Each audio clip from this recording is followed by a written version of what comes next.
এই রিক্সা যাবা? জি, কোথায় যাবেন? Mirpur commerce college. আসেন। দুটো মেয়ে উঠলো রিক্সাতে। দুটো মেয়ে একই ক্লাসে পড়াশোনা করে, নতুন ভর্তি হয়েছে এবার। চলুন কিছু কথা শুনে আসি ওদের। ও হ্যাঁ, ওদের নাম জেরিন এবং নাফিজা। এই গল্পের নায়িকা মূলত জেরিন, যে বড়লোক বাবার একমাত্র আদরের কন্যা, অপরজন মধ্যবিত্ত ঘরের বদমেজাজি অহংকারী মেয়ে। দোস্ত, ক্লাসে এবার তেমন কোনো ভালো কিউট ছেলে আসেনি রে। ভাবলাম কলেজে উঠে একটু প্রেম করব, তার হলো না। যা আছে সেগুলো দেখে মনে হয় না রেস্টুরেন্টে গিয়ে খাওয়ানোর মতো টাকা আছে। পক্কিনি সবগুলো। দোস্ত, এভাবে কেন বলিস? কাউকে এতটা ছোট করে দেখা ঠিক না। থাম তুই, চেহারা দেখছিস এক একটার। আর দুদিন আগে প্রথম ক্লাসে একটাকে দেখে তো হাসি থামছিল না আমার। কার কথা বলছিস? আরে ওই যে একটা আসলো ক্লাস শুরুর পর, কি জানি নাম মনে নেই, গাইয়া খ্যাত মার্কা। কি একটা ছেঁড়া তালি মারা শার্ট পরে আসছিল। মাই গড, গিয়ে বসলো আবার পেছনের বেঞ্চে। এইসব মানুষের সাথে ক্লাস করা যায় বল? তুই সবসময় এমন করিস কেন? যাই বলিস দোস্ত, অমন ছেলের সাথে এক ক্লাসে বসে ক্লাস করা আমার পক্ষে সম্ভব না রে। আমার প্রেস্টিজে বাকি। চুপ কর, কলেজে চলে আসছি। চল নামি। আই মামা, রাখেন। রিক্সা থামলো, ওরা দুজন নামলো। জেরিন ওর পাশ থেকে টাকা বের করে হাত বাড়ানোর সময় হঠাৎ বাতাসে রিক্সাওয়ালার মুখের উপর থেকে গামছাটা সরে গেল, আর জেরিন ও নাফিজার চোখ পড়লো তার দিকে। রীতিমতো ভরকে গেল দুজনই। এ তো সেই ছেলেটা যাকে নিয়ে এতক্ষণ নাফিজা তিরস্কার অপমানিত করছিল, যে কিনা ওদের সাথে একই ক্লাসে পড়ে। তুমি তুমি রিক্সা চালাও? জি। আমি বিশ্বাস করতে পারছি না। আরে বিশ্বাস না করার কি আছে? ওর জামা কাপড় দেখলেই তো বোঝা যায়। এই জন্যই তো বললাম খ্যাত কোথাকার। তুই থাম নাফিসা, ব্যাপারটা কতখানি সেনসিটিভ সেটা একটু বোঝার চেষ্টা কর। আমাদের ক্লাসমেট রিক্সা চালাচ্ছে আর আমরাই তার রিক্সায় উঠেছি। এটা তোর কাছে কেমন লাগছে সেটা তোর ব্যাপার, কিন্তু আমার কাছে খুব ইমোশনাল। জেরিন ওর পাশ থেকে আরো কিছু টাকা বের করে নির্দিষ্ট ভাড়ার সাথে যোগ করে ওর হাতে দিল, কিন্তু পরিমাণের বেশি 1 টাকাও না রেখে বাকি টাকা ফিরিয়ে দিয়ে রিক্সা টেনে চলে গেল। জেরিন চলে যাওয়া ছেলেটার দিকে এক নজর তাকিয়ে আছে। নাফিজ এবার বিরক্ত হয়ে জেরিনের হাত টেনে ক্লাসে চলে গেল। এবার রিক্সাওয়ালার সাথে পরিচয় করানোর সময় এসেছে। চলুন পরিচিত হয়ে আসি। আমি জানি সেই রিক্সাওয়ালা।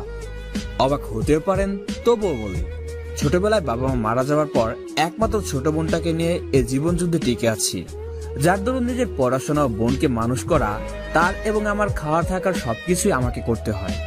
ভালো ছাত্র হয়, উপবৃত্তির টাকায় পড়াশোনা খরচ চলে গেলেও পেট তো চলে না, তাই স্কুলের পর বিভিন্ন কাজ করে পেট চালাই 2 ভাই বোন। বোনটা খুব ছোট, বয়স 7 বছর। মিরপুর বস্তির এক কোণে তাঁবু খাটিয়ে থাকার মতো জায়গা ওখানকার এক চাচা করে দিয়েছিল বাবা মরার পর। তার খুব ভালো বন্ধু ছিল, সেই সুবাদে তিনি একমাত্র গার্জিয়ান আমাদের। আমি বাইরে এলে ওই বাড়িতেই বোনটাকে রেখে আসি। স্কুল পাস করে এখন কলেজে ভর্তি হয়েছি। শুধু রিক্সা নয়, সময়ের প্রতিক্রমায় বিভিন্ন পেশার কাজ করি।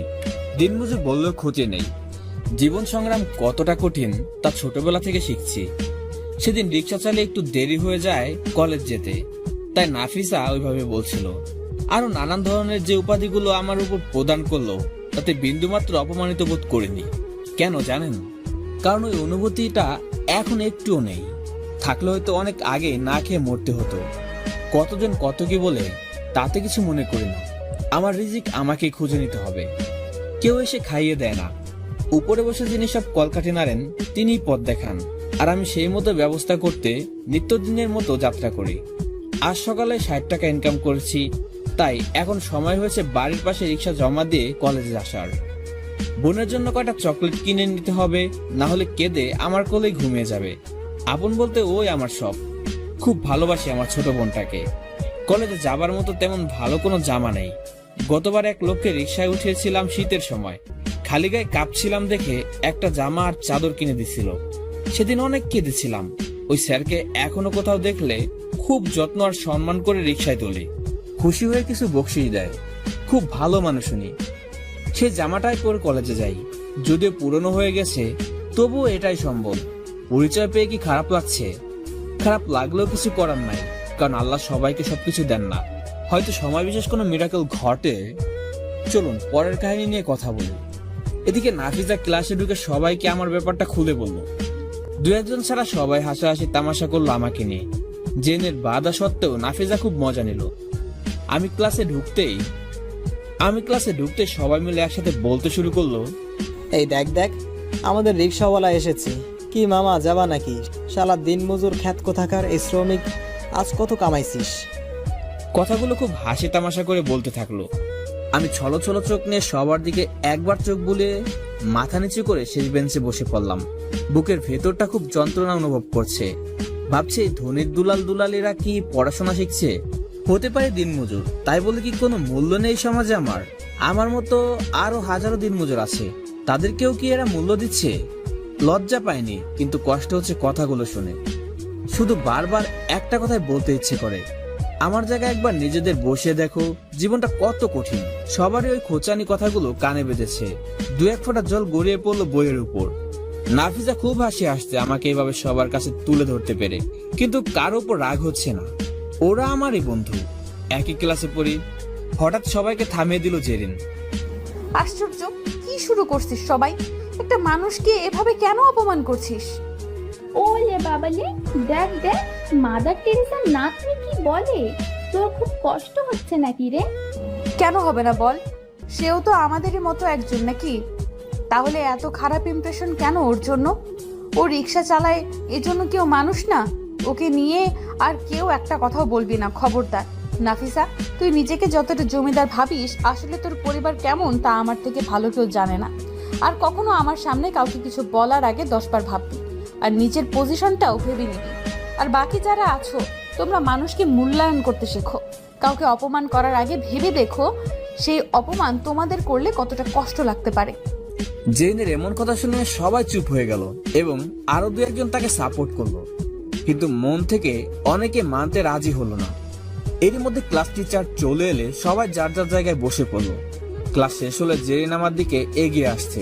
আমি ক্লাস থেকে বের হতে লাগলাম। যাইন, যাইন।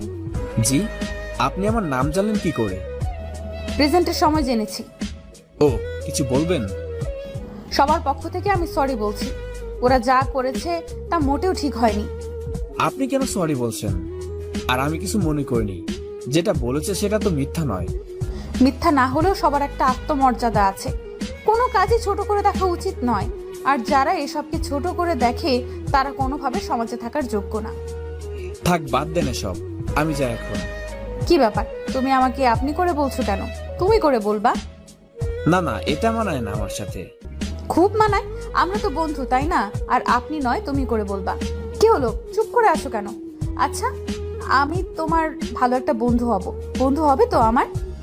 আমি বস্তিতে থাকা একটা ছেলে যে কখনো ভালো একটা জামা পরিনি, তারপর দিনমজুর, এমন ছেলের সাথে কথা বলতে ঘৃণা করে, আর এই মেয়ে বন্ধু হতে চাচ্ছে। সত্যি আমি অবাক হয়ে গেলাম জেনের এমন আচরণে। ভাবলাম মেয়েটার মাঝে আসলে শিক্ষা আছে, কিন্তু বিষয়টা কেমন জানি লাগছে। তাই তখনই রাজি না হয়ে বললাম পরে জানাবো। জেরিনের থেকে বিদায় নিয়ে চলে এলাম রিক্সা নিতে। সারাটা বিকেল যা ইনকাম হবে তা দিয়েই দুজন মানুষ খেতে পারবো।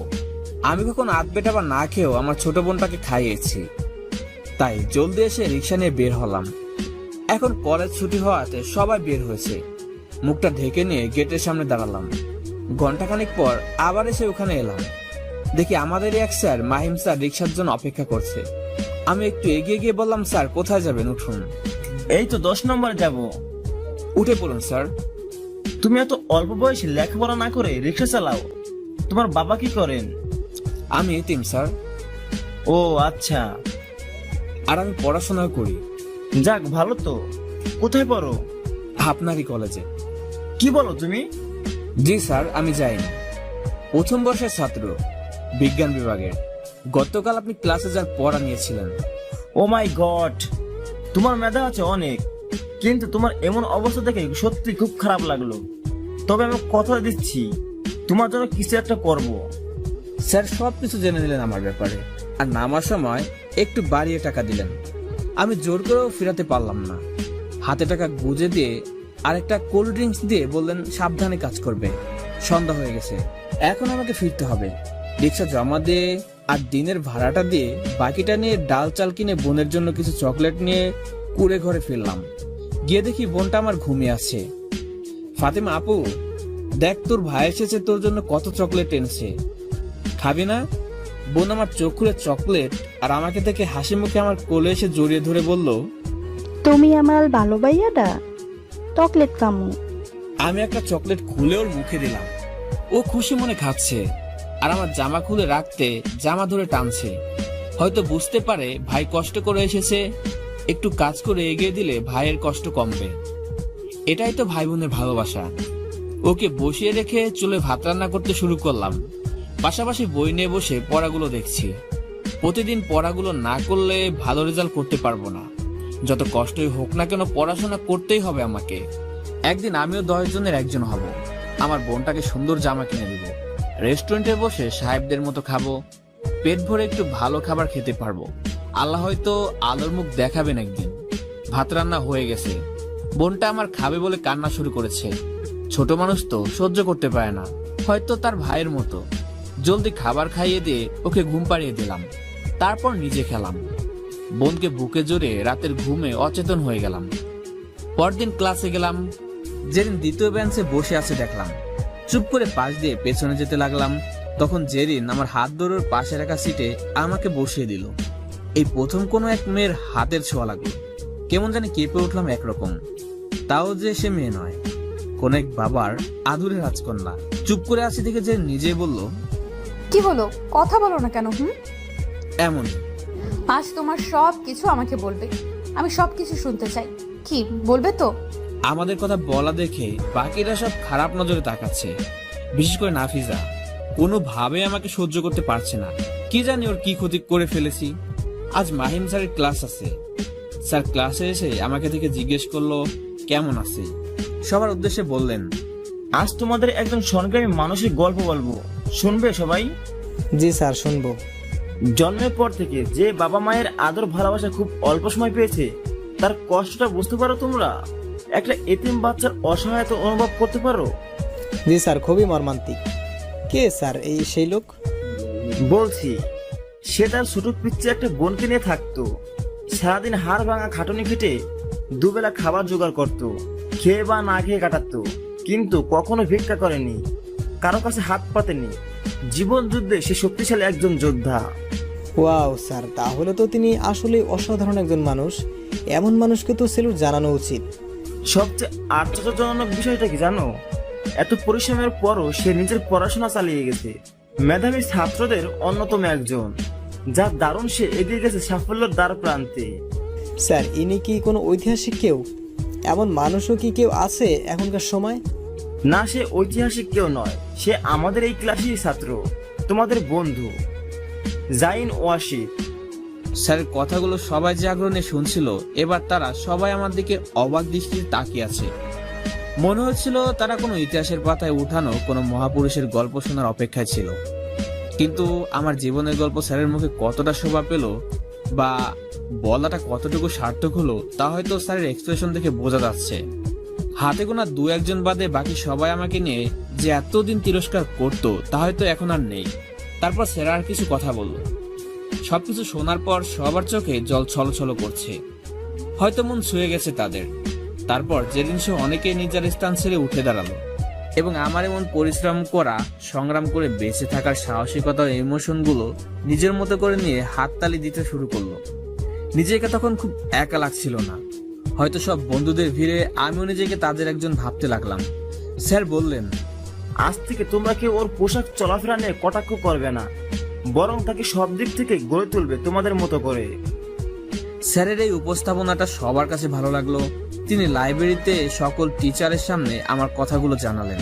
তাই সব টিচাররা আমাকে খুব স্নেহ ভালোবাসতো এবং সবার থেকে অন্যভাবে দেখতো। সেটা অনুভূতি নয়, কারণ আমি করুণা ও সহানুভূতি নিয়ে বাঁচতে চাই না। কলেজ ছুটির সঙ্গে সঙ্গে জেরিন সহ অনেকে এসে আমাকে ঘিরে ধরলো।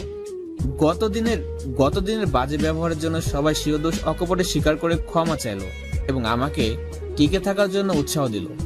একসাথে অনেকগুলো বন্ধু পেলাম, তাদের বন্ধুসুলভ আচরণটাও খুব ভালো লাগলো। সবশেষে জেরিন আমাকে নিয়ে বাইরে এলো। জায়েন, তোমার সব কিছু আজ শুনতে চাইছিলাম তোমার মুখ থেকে, কিন্তু তার আগে স্যার সবটা জানিয়ে দিল। আমরা হয়তো তোমাকে তোমার প্রাপ্য সম্মানটুকু দেওয়ার যোগ্য না। তুমি আসলে খুব মহান মানুষ, আর তোমার সাথে বন্ধু হয়ে একসাথে চলতে পেরেও নিজেকে ধন্য মনে করছি। থামুন না, এভাবে কেন বলছেন? এভাবে বললে আমার খারাপ লাগবে। আমি অতটাও নই যতটা বলছেন। আমি সাধারণ কেউ। এটাই তোমার বড় গুণ, বুঝলে? আর হ্যাঁ, যদি একবার আপনি আপনি করো তবে কান টেনে ছিঁড়ে ফেলবো। তুমি করে বলো। আচ্ছা ঠিক আছে, বলবো। এবার খুশি তো? চলো ক্যান্টিনে যাই। ওখানে গিয়ে কি করব? ক্ষুধা লাগছে, খাবো, চলো। না, তুমি যাও, আমার ক্ষুধা লাগেনি। তুমি গিয়ে খেয়ে নাও। আরে আমি একা খাবো না বলেই তো তোমাকে নিয়ে যাব বলে বললাম। দেখো, আমার ওখান থেকে খাবার মতো টাকা নাই, তাই ওখানে যাবার ইচ্ছেও কখনো আসেনি। কিছু মনে করো না, তুমি যাও। আজই আমি কি বলেছি তোমার থেকে খাবো? না, তুমি আমাকে বলোনি। তাহলে আমি তো নিয়ে যাচ্ছি তোমার সাথে বসে খাবো বলে। চলো। না না, আমি খাবো না। যেদিনকে আমাকে অনেকগুলো টাকা বকশিশ দিবে, সেদিন আমার বোনের জন্য কিছু কিনে যদি টাকা থাকে, তবে আমিও কিছু খাবো আর তোমাকেও বলবো। তোমার সাথে এখানে বসে খাবো। আর আমার ছোট বোনটা? না না, তুমি যাও। আর আমাকে কখনো খাবার জন্য কিছু বলো না প্লিজ। জেনের চোখ দুটো চকচক করে উঠলো জলে। কপাল ছেয়ে গেল তার। আমার কথায় বুঝতে পারলো হাজার কষ্ট করলেও খাবার কিনে দিতে আর খাওয়াতে সে ব্যর্থ হবে। তাই একটা রিকোয়েস্ট করলো, ও আমার সাথে আমার বাসায় গিয়ে বোনটাকে দেখবে। অনেক রিকোয়েস্ট করলো। ওর মতো এমন একটা মেয়েকে আমি কি করে ওই নোংরা পরিবেশে নিয়ে যাব সেটাই ভাবছি। বাসা বলতে তো একটা তাঁবু, ওখানে পৌঁছাতে কয়েকটা ময়লা কারখানা পার হতে হবে। তাতে ওর সুন্দর জুতা আর পা নোংরা হয়ে যাবে। তবুও জোর করলো আমাকে। অবশ্যই সাথে নিয়ে গেলাম জেরিনকে। যেতে যেতে অনেক কথা বললো জেরিন। ওর মনটা যে একদম পরিষ্কার তা ওর প্রতিটা কথা শুনে স্পষ্ট বুঝে গেলাম। ওকে রিক্সার গ্যারেজটা দেখালাম। তারপর ও কিছু চকলেট আর নানান জিনিস কিনে নিল। আমি শুধু বাধা দিয়ে আটকাতে পারিনি। আমার এসব পছন্দ হয় না কেন জানি। হয়তো সবাই সহানুভূতি নয়, মন থেকেই দেয়, তবুও মানতে কষ্ট হয় আমার। বস্তিতে ঢুকতেই জেরিন বলল, যাই, এখানে তুমি কি করে থাকো? তোমার বোনটা তো খুব ছোট, ওর তো অসুখ হবে। আমি জন্ম থেকে এখানে আছি, তো অভ্যাস হয়ে গেছে। তোমার তো অভ্যাস নেই, তাই খারাপ লাগছে। আর এর জন্যই তোমাকে নিষেধ করেছি। একটু পর বাঁধলো আসল ঝামেলা। ছোট চিপা নোংরা রাস্তা পানি বেঁধে আছে, তার উপর কয়েকটা ইট দেয়া, সেগুলো পাড়িয়ে পার হবার জন্য। জেন এটা দেখে আমার দিকে অসহায় দৃষ্টিতে তাকিয়ে আছে। আমি বুঝতে পারছি ও কি চাচ্ছে, তাই ওকে একটু দাঁড় করালাম। তারপর কোনায় কয়েকটা মোটা কাগজের কার্টুন ছেড়ে দিলাম। কোন রকম পার হতে পারলাম ওকে নিয়ে। তারপর আমার ছোট্ট ঘরটা সামনে এলাম। বোনটা আমার একটু পাশেই খেলছিল। আমাকে দেখেই দৌড়ে এলো। ভাইয়া ভাইয়া তুমি আত্ম? আসছি। দেখ তোর সাথে কে দেখা করতে এসেছে। কে? জেনের দিকে এক পলকে তাকিয়ে আছে, দেখছে ওকে ভালো করে। কারণ এখানে তো ভালো পোশাক পরতে কাউকে আগে কখনো দেখেনি ও। খুব আগ্রহ নিয়ে দেখছে। তারপর বলল, ভাইয়া ও কে? চাচুর বাসায় টিভির যে মেয়েটা, এটা কি ও? হয়তো চাচার বাসায় টিভিতে কোনো নায়িকাকে দেখেছিল, তাই ভাবছে ও মনে হয় সে। ছোট মানুষের ভাবনা যা হয় আর কি। না রে, ওর নাম জেরিন, আমার সাথে পড়ে। এত কিছু না বুঝেও একটুকু বুঝেছে সে আমার পরিচিত। জেন ওর দিকে তাকিয়ে দেখছে, তারপর হাত থেকে ব্যাগগুলো নামিয়ে ওকে কোলে নিতে গেলে আমি বাধা দিলাম। ওর সুন্দর জামাটা নষ্ট হয়ে যাবে সেজন্য। কারণ বোনটা আমার মাটিতে খেলছিল, শরীরে ধুলাবালি লেগে আছে। কিন্তু জেন ওসবের তোয়াক্কা না করে কোলে তুলে নিল। বোনটাও আমার ওর কোলে গিয়ে একদম চুপ করে আছে, এমনিতে কারো কোলে যেতে চায় না। জেরিন বলল, তোমার নাম কি আপু? ফাতেমা। তোমার নাম কি? জেরিন। তুমি তো খুব মিষ্টি একটা মেয়ে, খুব সুন্দর লাগে তোমার কথাগুলো। আমার ভাইয়াও বলে আমি ভালো। তুমি চকলেট খাবা? চকলেট? একটা হাসি ফুটে ওঠে ওর মুখে, কিন্তু আমার দিকে তাকিয়ে আছে পারমিশনের জন্য। তারপর ব্যাগ থেকে কিছু দামি চকলেট বের করে দিল জেরিন। চকলেট পেয়ে খুব খুশি ফাতেমা। জেন ওকে কোলে নিয়ে কয়েকটা চুমু দিল। আমিও অবাক হয়ে গেলাম। জেনের চোখে মুখে কোনো বিরক্তির ছাপ অবধি নেই। এতটা মিশুকো। প্রায় 30-40 মিনিট আমার বোনের সাথে সময় কাটিয়ে ওর কাছে ব্যাগগুলো বুঝিয়ে দিয়ে যখন জেরিন বের হলো, তখনও পুরোপুরি অবাক হয়ে গেছে। পুরো বস্তি সবাই আমার ঘরের সামনে জেরিনকে দেখতে জড়ো হয়ে গেছে। কারণ সবাই অবাক, ওরকম একটা ফুটফুটে সুন্দরী মেয়ে কিনা এমন পরিবেশে এসেছে। তারপর সবাইকে পরিচয় করিয়ে দিয়ে জেরিনকে নিয়ে চলে এলাম। প্রায় সন্ধ্যা হয়ে গেছে। রিক্সা নিয়ে বের হয়ে জেরিনকে উঠিয়ে চললাম ওর বাসার দিকে। তারপর ওকে বললাম রিক্সা চালাতে চালাতে, আমি কখনো ভাবিনি তোমার মতো কে একজন ওখানে গিয়ে এতটা স্বস্তিতে আমার বোনের সাথে মানিয়ে নিতে পারবে। কি যে বলো তুমি, আমার খুব ভালো লেগেছে ওখানে গিয়ে। তোমার বোনটা খুব মিষ্টি, একটু যত্নের অভাব, কারণ মা না থাকলে এমন যত্ন কেই বা করবে বলো। তুমি চিন্তা করো না, সব ঠিক হয়ে যাবে। আর আমি কিন্তু মাঝে মাঝে আসবো ওকে দেখতে। তোমার বাবা মা জানলে তোমাকে খুব বকবে। না, মোটেই না, তারা শুনলে আরো খুশি হবে। শোনো না, একটা কথা বলবো। কি কথা বলো? বলছি যে সারাদিন কত টাকা ইনকাম হয়? সব সময় তো চালাতে পারে না, তবুও মোটামুটি 250 থেকে 300 টাকা হয়, যদি রাতেও কিছু সময় চালাই। আজ বিকেলে তো ফাঁকা গেল আমার জন্য, তো আমি যদি এই টাকাটা তোমাকে দেই, তুমি রাগ করবে না তো? অবশ্যই করব, আমি তোমার থেকে টাকা কেন নিব? আরে আমার জন্যই তো হয়নি, তাই না? না না, তবুও নিব না। এখন থেকে 2 ঘন্টা চালালে যা হবে তাতেই যথেষ্ট। জেন চুপ করে থেকে আবার বলল, আচ্ছা, এভাবে কষ্ট না করে তুমি তো একটা কাজ করতে পারো। যেমন কোনো রেস্টুরেন্টে পার্ট টাইম কাজ করলে তাতে টাকাও হবে, খাবারও হবে, আর তোমার বোনটাও তো বড় হচ্ছে, তাই না? কে দিবে এমন চাকরি? আচ্ছা, দেখি আমি কিছু করতে পারি কিনা। আর তুমি তো ভালো ছাত্র, কয়েকটা টিউশনি করালে তো আরো ভালো হবে, তাহলে এত কষ্ট করতে হতো না। চিনে না জানে না আমাকে কেউ হুট করে কি টিউশনি দিবে? তার জন্য তো রেফারেন্স টেনে কথা তুলবে, বুঝলে? আচ্ছা, তোমাকে এত কিছু ভাবতে হবে না, যা করার আমি করব। আর তোমার ফোনও নেই যে যোগাযোগ করব। দেখি কি করা যায়। এত কিছু করতে হবে না, আমি এমনিতে অনেক খুশি তোমার উপর। জেনের বাসার সামনে এসে মাথা ঘুরে গেল আমার। এত বড় অট্টালিকা, বাপরে! জামকালো ভাবে সাজানো বাড়িটা। এত বড় বাড়ির মেয়ে আজ বস্তির নোংরা পরিবেশে ছিল, সেটা জানলে তো আমাকে পিঠাবে মনে হয়। রিক্সা থেকে নেমে জেরিন একটা 500 টাকার নোট গুজে দিল আমার পকেটে। টাকাটা বের করে বললাম, আমার কাছে খুচরো নেই, তুমি খুচরো টাকা দাও। খুচরো করতে হবে না, ওটা তুমি রেখে দাও। না না, আমি নিতে পারবো না। নিতে হবে। বেশি কথা বললে সোজা বাসায় টেনে নিয়ে গিয়ে বাপিকে বলে দিব, তখন বুঝবা মজা। ভয়ে আমার গলা শুকিয়ে গেছে। চুপচাপ ওর কথা মেনে নিলাম। ও মুচকি এসে চলে গেল, আমিও চলে এলাম। 3 দিন পর কলেজে এসে ক্লাসে ঢুকতে দেখি কেউ নেই, সব ফাঁকা। বুঝলাম না কেউ আসেনি কেন। একজন এসে বলল সবাই কমন রুমে আছে, ওখানে যেতে। আমিও গেলাম ওখানে। ভেতরে ঢুকতেই সবাই একসাথে চিল্লিয়ে বলল, happy birthday Zain, many many happy returns of the day. আজ আমার জন্মদিন, অথচ আমারই মনে নেই। অস্বাভাবিক কিছু নয়, কারণ গরিবের সব দিনই সমান। নুন আনতে যার পান্তা ফোরায় তার আবার জন্মদিন। তবে আশ্চর্যের ব্যাপার হলো ওরা কি করে জানলো? তখন জেরিনে গিয়ে এসে বলল, স্যারের কাছে জানতে পারলাম আজ তোমার জন্মদিন, তাই সবাই মিলে তোমাকে একটা সারপ্রাইজ দিলাম। খুশি হয়েছো? খুশির থেকে অবাকটা বেশি হয়েছি। অবাক হওয়ার কিছুই নেই, তুমি আমাদের সবার বন্ধু, এতটুকু তো করতেই পারি। কিন্তু এটা ভেবো না যে সারপ্রাইজটা শুধু এতটুকুই, তোমার জন্মদিনের গিফটও আছে। মানে? আমরা সবাই মিলে তোমার জন্য কিছু গিফট কিনেছি। কি গিফট? জেরিন সহ সবাই এসে বড় একটা বক্স ধরিয়ে দিল, মোটামুটি ভারী। ভিতরে কি আছে বুঝতে পারছি না। তারপর কেক কাটার পালা। জেন আমার হাত ধরে কেক কাটতে শুরু করলো। দ্বিতীয়বার জেনের হাতের ছোঁয়া পেলাম। একটা অজানা ভালো লাগা অনুভূতি বিদ্যুতের গতিতে সমস্ত শরীরে বয়ে গেল। হাতটা সত্যি খুব নরম ছিল। সবাই মিলে আমার জন্মদিনটা এভাবে আয়োজন করে এত মজা করে করবে, এটা আমার কাছে স্বপ্ন ছাড়া কিছু নয়। তবুও তা বাস্তবে রূপ নিল। তারপর কলেজ শেষে জেন আমার সামনে এসে বলল, এই যে মিস্টার, বলো। সবার গিফট নিলে আমার গিফট নিলে না? সবাই মিলে তো দিলে, আর কি? সেটা সবার পক্ষ থেকে, কিন্তু আমি পার্সোনাল ভাবে দিব তো। কি দিবা আবার? তোমার জন্য খুব সামান্য একটা গিফট, এটা নাও।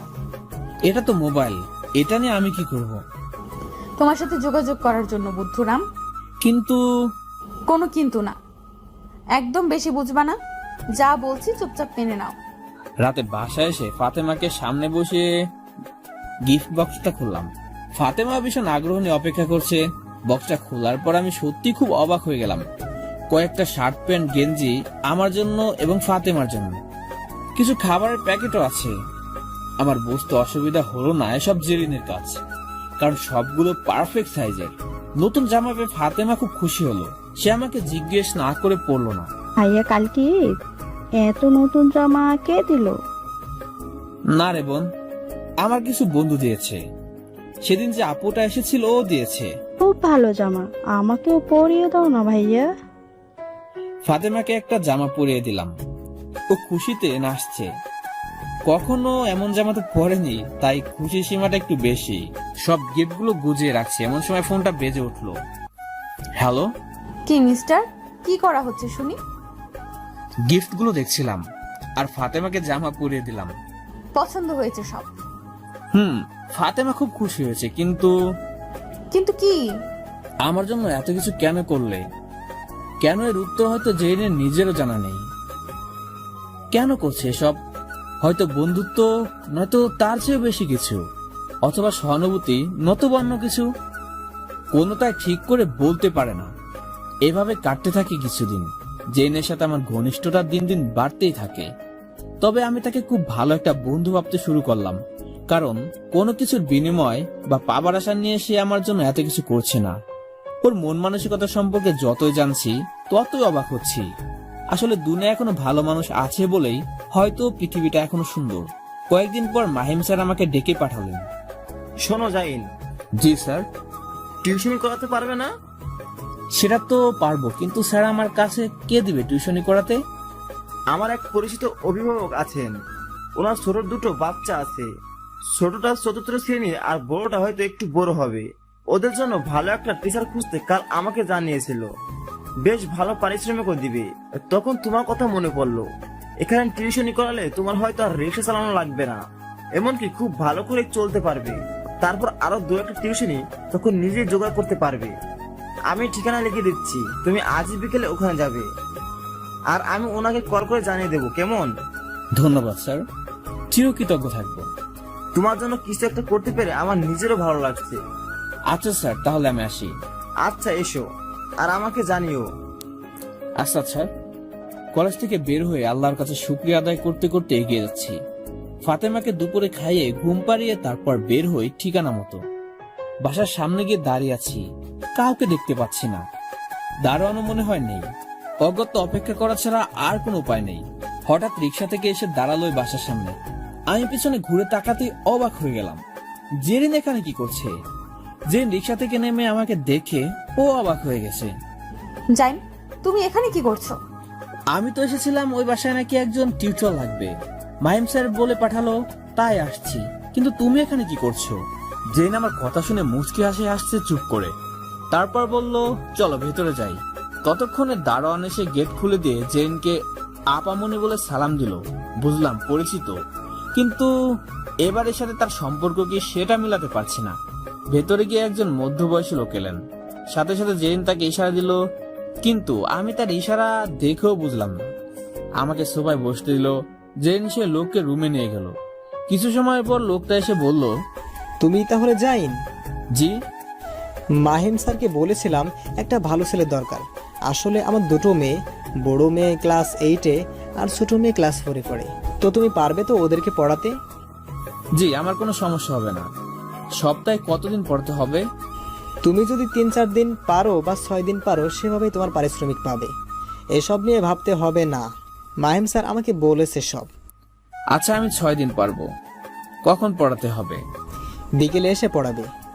আচ্ছা তাহলে আজ তোমার স্টুডেন্টের সাথে পরিচিত হয়ে যাও, কাল থেকে পড়ানো শুরু করো, কেমন? আচ্ছা ঠিক আছে। উনি ভেতরে চলে গেলেন। আমি বসে আছি আর ভাবছি জেরিন কেন এখানে, আর এই লোকটার কি হয়।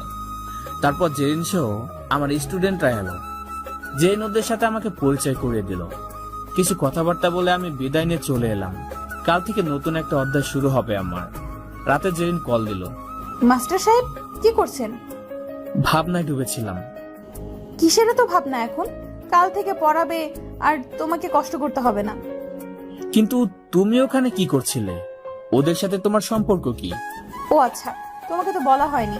যাদেরকে তুমি পড়াবে ওরা আমার কাজিন, খালাতো বোন হয় আমার। খালুকে আমি বলে দিছি তোমার কথা, বুঝলে হাদারাম? ও তাই বলো। আর হ্যাঁ, দুজনকে পড়ানোর জন্য তোমাকে 8,000 টাকা দিবে।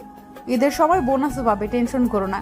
আমার খালু খুব ভালো মানুষ, আর বন্ধুটাও মিশুক আছে। ইয়া আল্লাহ, এত টাকা কেন? এত টাকা দিয়ে আমি কি করব? ইয়া আল্লাহ, এত টাকা কেন? এত টাকা দিয়ে আমি কি করব? আগামীকাল টিউশনি এমনি, ভালো করে পড়ালে ভালো টাকা পাবে। আর হ্যাঁ, পরশু শুক্রবার বিকেলে ঘুরতে যাব, ফাতেমাকেও নিয়ে আসবে। কোথায় যাবে? যেখানে মন চায় সেখানে। এত প্রশ্ন কেন করো? নাক ফাটিয়ে দিব কিন্তু। আচ্ছা, আর প্রশ্ন করব না। এখন কি খাবে? আলু ভর্তা করেছি আর ডাল।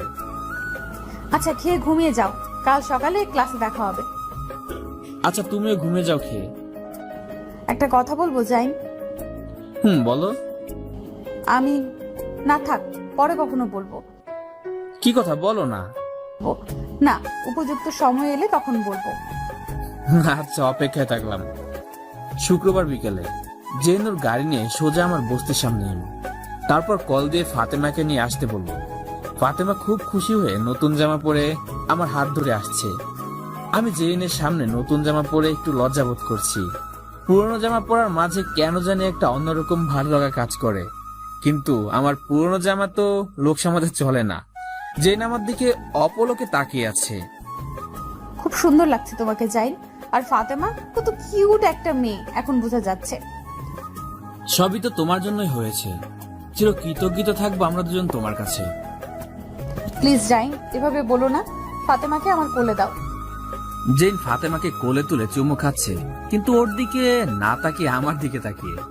ওর চোখে আজ কেমন যেন অন্য কিছু দেখতে পাচ্ছি, কিন্তু সে চোখের ভাষা হয়তো আমার বোধগম্যের বাইরে। ফাতেমা জেনকে চুমু দিল, তারপর গাড়িতে উঠে বসলাম। জেন আর আমার মাঝে ফাতেমা বসে আছে। ফাতেমার ঘাড়ের উপর দিয়ে একটা হাত রেখেছে জেরিন।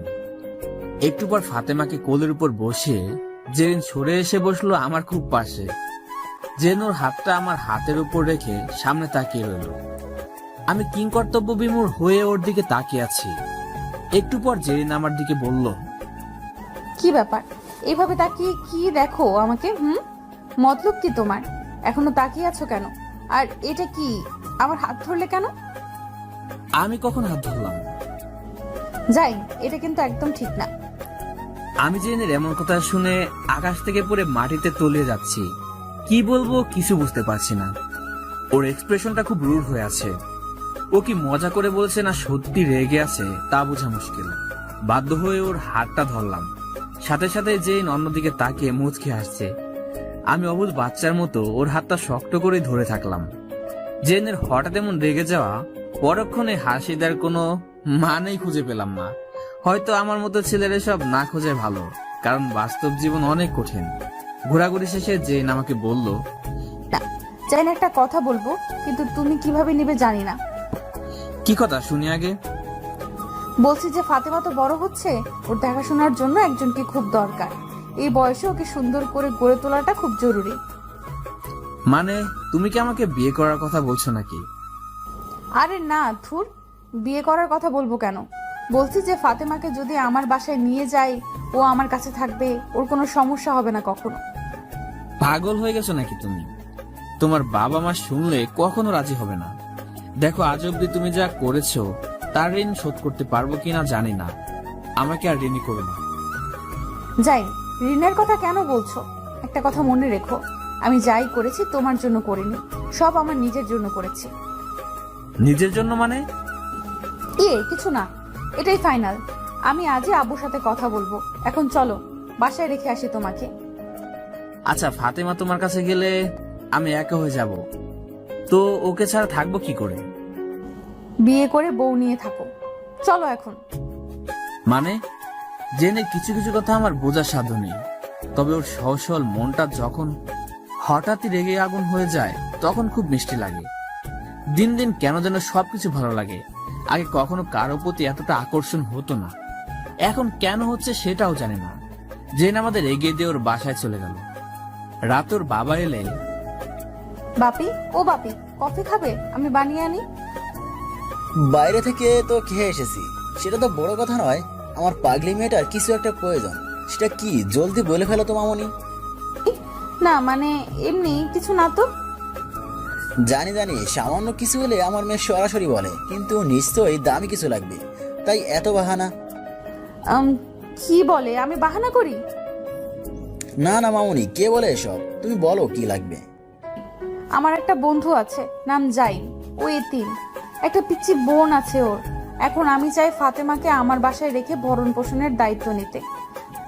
ও আচ্ছা, এই ব্যাপার। বাপি, তোমার তো টাকা পয়সার অভাব নেই, ইচ্ছে করলে 10টা পরিবার স্বাবলম্বী করতে পারবে। প্লিজ বাপি, ওই ছোট মেয়েটার ভবিষ্যতের কথা ভেবে না হয় রাজি হয়ে যাও। আমার তো ছোট কোনো ভাই বোনও নেই, ওকে আমার ছোট বোনের মতো মানুষ করব। বলো না বাপি। তোমার মন মানসিকতা একদম তোমার মায়ের মতন হয়েছে। তুমি যা করছো তার জন্য আমার মনটা খুবই আর গর্ব হচ্ছে। তুমি যা করছো তার জন্য আমার মনটা খুব খুশি আর গর্ব হচ্ছে, কিন্তু এখন যা বললে তার জন্য আমি বেশি খুশি মামনি। তুমি ওকে নিয়ে এসো। আমার এত বড় বাড়িতে কোনো মানুষ নেই। তোমার আম্মু চাইতো তোমার আরেকটা ভাই বোন আসুক, কিন্তু তোমার জন্মের সময় অপারেশন করতে গিয়ে সে সুযোগটাও হারিয়ে গেছে। আমার কোনো সমস্যা নেই, তুমি কালকে ওদেরকে আসতে বলো, আমি সন্ধ্যায় বাসায় থাকবো। আমার লক্ষ্মী বাপিটা। জেন সবকিছু ঠিক করে আমাকে কল করে জানালো। সবকিছু কেমন জানি স্বপ্নের মতো লাগছে। অন্তত আমার বোনের কথা ভেবে সব মেনে নিলাম। আজ বাবা মা বেঁচে থাকলে হয়তো বোনটাকে আমার থেকে দূরে রাখতে হতো না। মায়ের শেষ কথাগুলো আজ খুব মনে পড়ছে। মরার আগে 13 দিন খুব অসুস্থ ছিল মা, বিছানা থেকে উঠতে পারেনি। কি এক অসুখ হলো বলতে পারি না। কত ডাক্তারের কাছে গেলাম, কেউ ভালো করে বলতে পারলো না। তখন যদি আমার টাকা থাকতো, হয়তো ভালো চিকিৎসা পেলে আমার জন্মদাত্রী মা আজ বেঁচে থাকতো। শুধু মরার আগে বলল, জাইন রে, তোর বাজানের কাছে যাওয়ানোর সময় হয়ে গেছে রে বাপ। তোর বোনটারে দেহা রাখিস আর আমারই ক্ষমা কইরা দিস। মায়ের হাতটা ধরেছিলাম। তখন মায়ের মুখ থেকে অনেক রক্তস্রোত বয়ে যাচ্ছিল। হয়তো আমার শেষ কথাটা মা শুনতে পারেনি। বোটা তখন কিছুই বুঝতো না। কয়েক মাস বয়স তখন ওর। বুকের দুধও খেত। কতটা কষ্ট করেছি ওর জন্য সেটা আমি জানি। আর জেনের ওসিলায় যদি ওর ভবিষ্যৎ ভালো হয় তবে আমি অনেক খুশি। ফাতেমাকে বুকে জড়িয়ে ঘুমিয়ে গেলাম। ততক্ষণে আমার 2 চোখ চেপে অশ্রুবন্যা রয়ে গেছে। পরদিন সকালে ক্লাসে গিয়ে জেরিনকে খুঁজছি। কোথায় গেল জেরিন?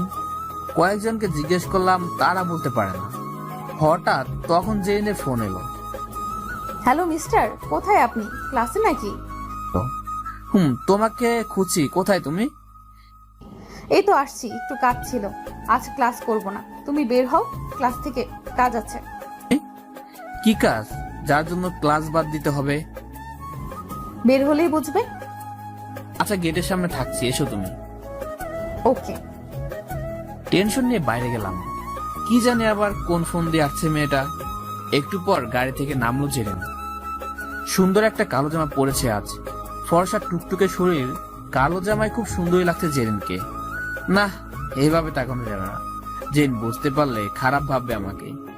কি ব্যাপার, এত সাজুগুজু করে কই যাবে? দেখো, আমি একটুও সাজুগুজু করি না, যা দেখছো সবটাই ন্যাচারাল।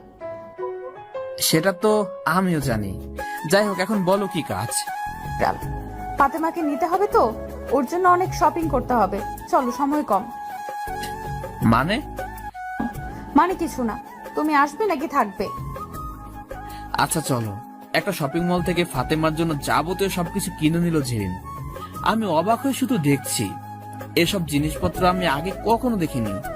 কত সব বাহারি জামা, কসমেটিক্স আরো নানান ধরনের খেলনাপাতি। অবশেষে কেনাকাটা শেষ করে ফাতেমাকে নিয়ে চলে গেল জেরিন। আমিও সাথে গেলাম। বাড়ির ভেতরে ঢুকে মাথা ঘুরতে লাগলো আমার। এত সুন্দর বাড়ি শুধু টিভিতেই দেখছি এতদিন। কত সব সাজানো দামি আসবাবপত্র। জেনুর আম্মুকে ডেকে আমার সাথে কথা বলতে রেখে ফাতেমাকে নিয়ে গেল গোসল করাতে। আন্টি বলল, বাবা, তোমার সবকিছু শুনে খুব খারাপ লেগেছিল।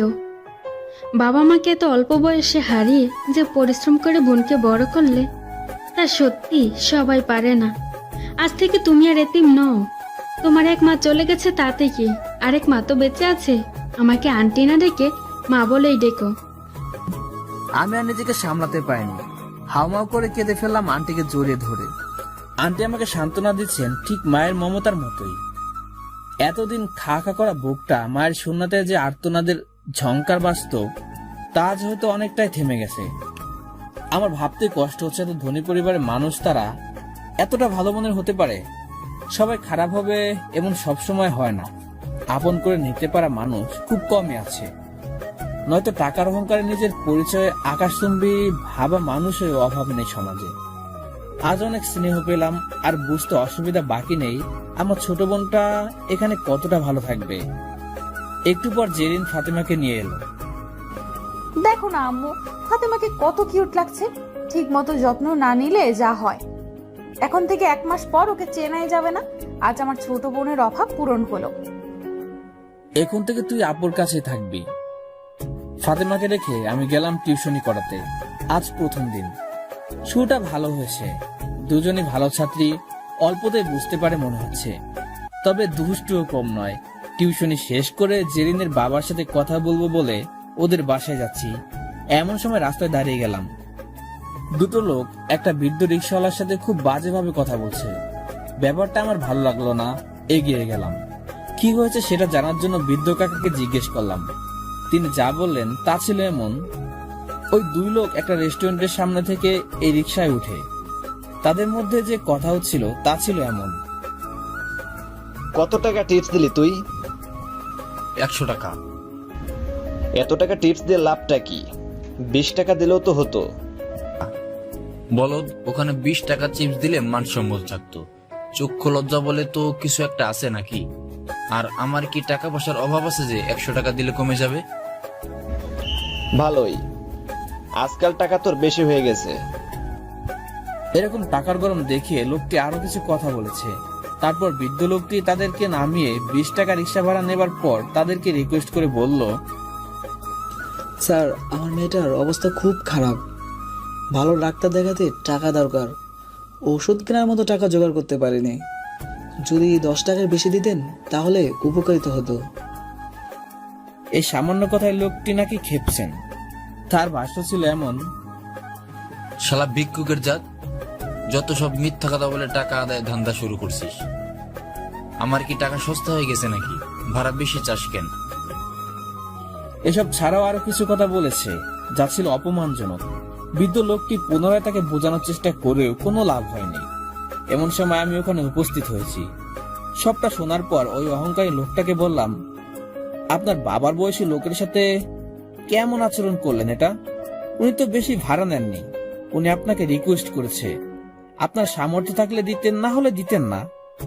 কিন্তু এমন ছোট লোকের মতো ব্যবহার করে নিজেকে পরিচয় করে দিলেন আপনি আসলে জাত ছোট লোক। এই তুই কে রে? আমাকে ছোট লোক বললি? চিনিস আমাকে? আমি কে? তোর মতো ছোট লোককে চেনার কোনো দরকার নেই। তোকে আপনি করে সম্মান দিয়ে বলেছিলাম, কিন্তু তুই সেটার যোগ্য না। সম্মান দিতে জানলে এমন বয়সী লোকের সাথে এমন খারাপ ব্যবহার করতি না।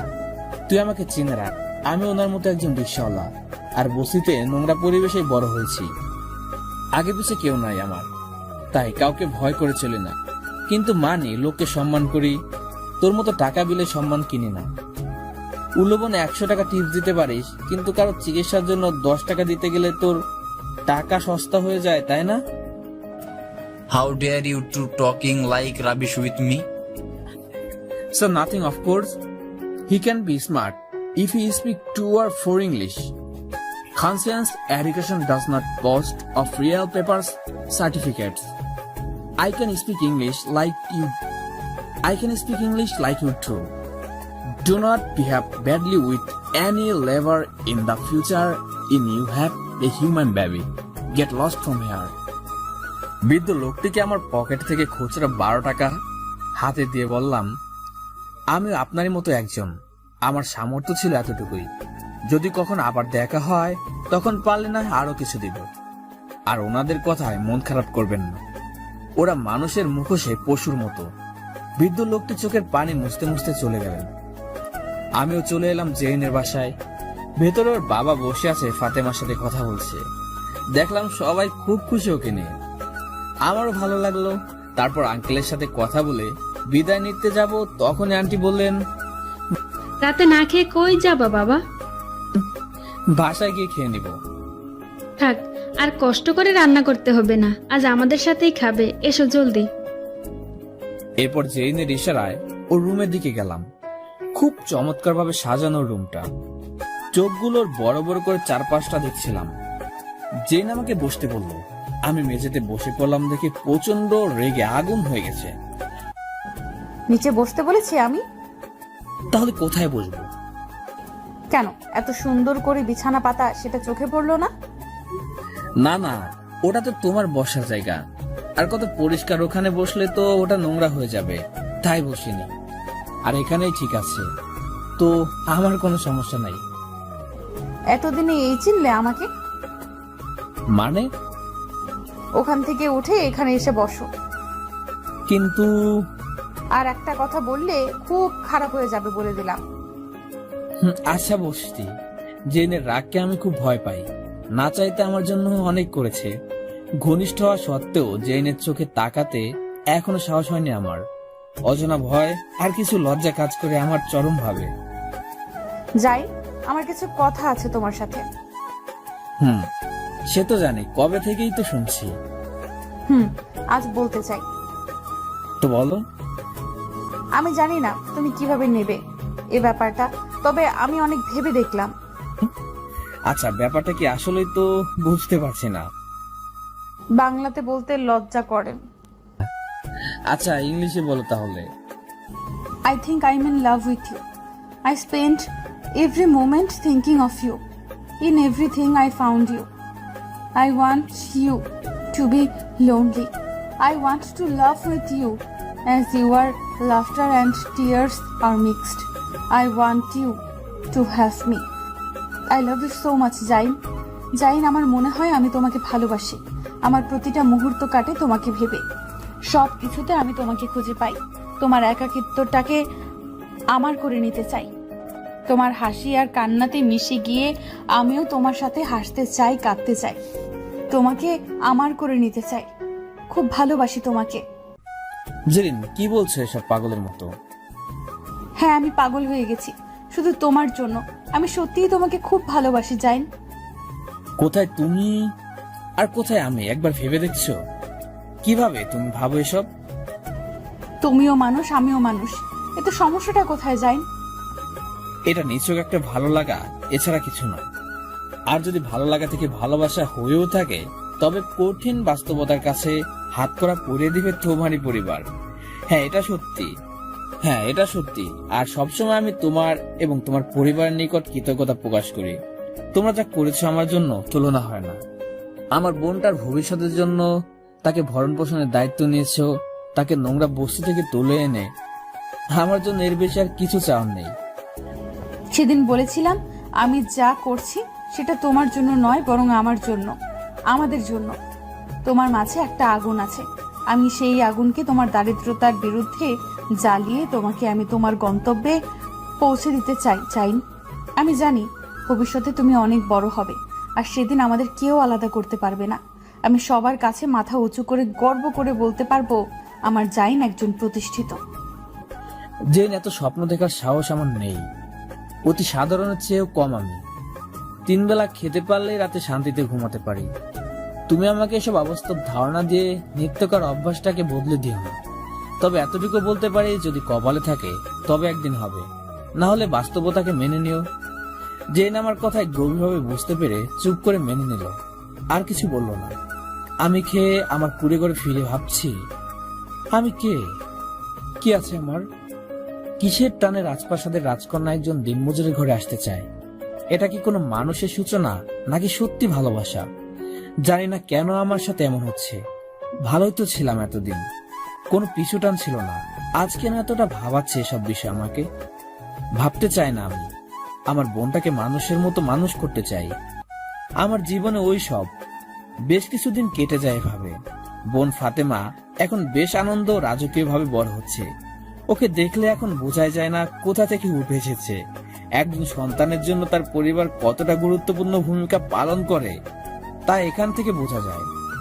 আর সে এত বড় পরিবারের একজন হয়ে বড় না হলেও একজন মায়ের কাছে তার সন্তানের সব থেকে বড় পাওয়াটা থেকে যায়। আমি কি পেয়েছি না পেয়েছি সেটা বড় নয়, আমার বোনটা যেন সবকিছু পেয়ে বড় হয় এটাই আমার জন্য অনেক। তাই ওই পরিবারের জন্য আমি আমার জীবন দিতেও প্রস্তুত। এদিকে টিউশনি করিয়ে আমার দিব্যি কেটে যাচ্ছে। এখন রিক্সা চালিয়ে পেট ভর্তি হয় না। তবে ইদানিং জেনের সাথে বেশি দেখা হচ্ছে অকল্পনীয় ভাবে। যেখানে আমি সেখানে জেন উপস্থিত হয়। এতটা ফলো করতে শুরু করেছে, মনে হয় একজন গোয়েন্দাও তার আসামিদের এতটা নজরদারি করে না, যথেষ্ট কেয়ার করে। কিন্তু আমি সবসময় তার পরিবারের কথা ভেবে দূরে থাকার চেষ্টা করি। কখন আঙ্কেল আন্টি জানতে পারলে আমার উপর থেকে তাদের বিশ্বাসটা উঠে যাবে। সবকিছু ভোগান্তি না আমার বোনের উপর পড়ে, সে ভয়টাই বেশি পাই আমি। তবে আঙ্কেল আন্টি জানে যে না আমার সঙ্গে বেশি মিশে, তবু কেন জানি না ওকে বকাচকা করে না। একদিন আমার জীবনে একটা আতঙ্কিত ঘটনা ঘটে গেল, যার জন্য না আমার কোনো ইচ্ছে ছিল না কোনো কল্পনা করেছি। বোনকে দেখতে গেলাম জেরিনের বাসায়। আন্টি কিচেনে ছিল বলে আসেনি, আমাকে বলেছিল জেরিনের ঘরে গিয়ে বসতে। আসলে ফাতেমা জেরিনের সাথেই থাকে, তাই ওই রুমে গিয়ে বসি। কিন্তু ফাতেমা তখন ছাদে ছিল। এদিকে আমি রুমে আসি, সেটা ওয়াশরুমে থাকা জেরিন জানতো না, আর আমিও তাকে না জানিয়ে আসি। সবতে কোনো মেয়ে একাকি থাকলে নিজের রুমে খুব একটা কাপড় ঠিক করে চলে না।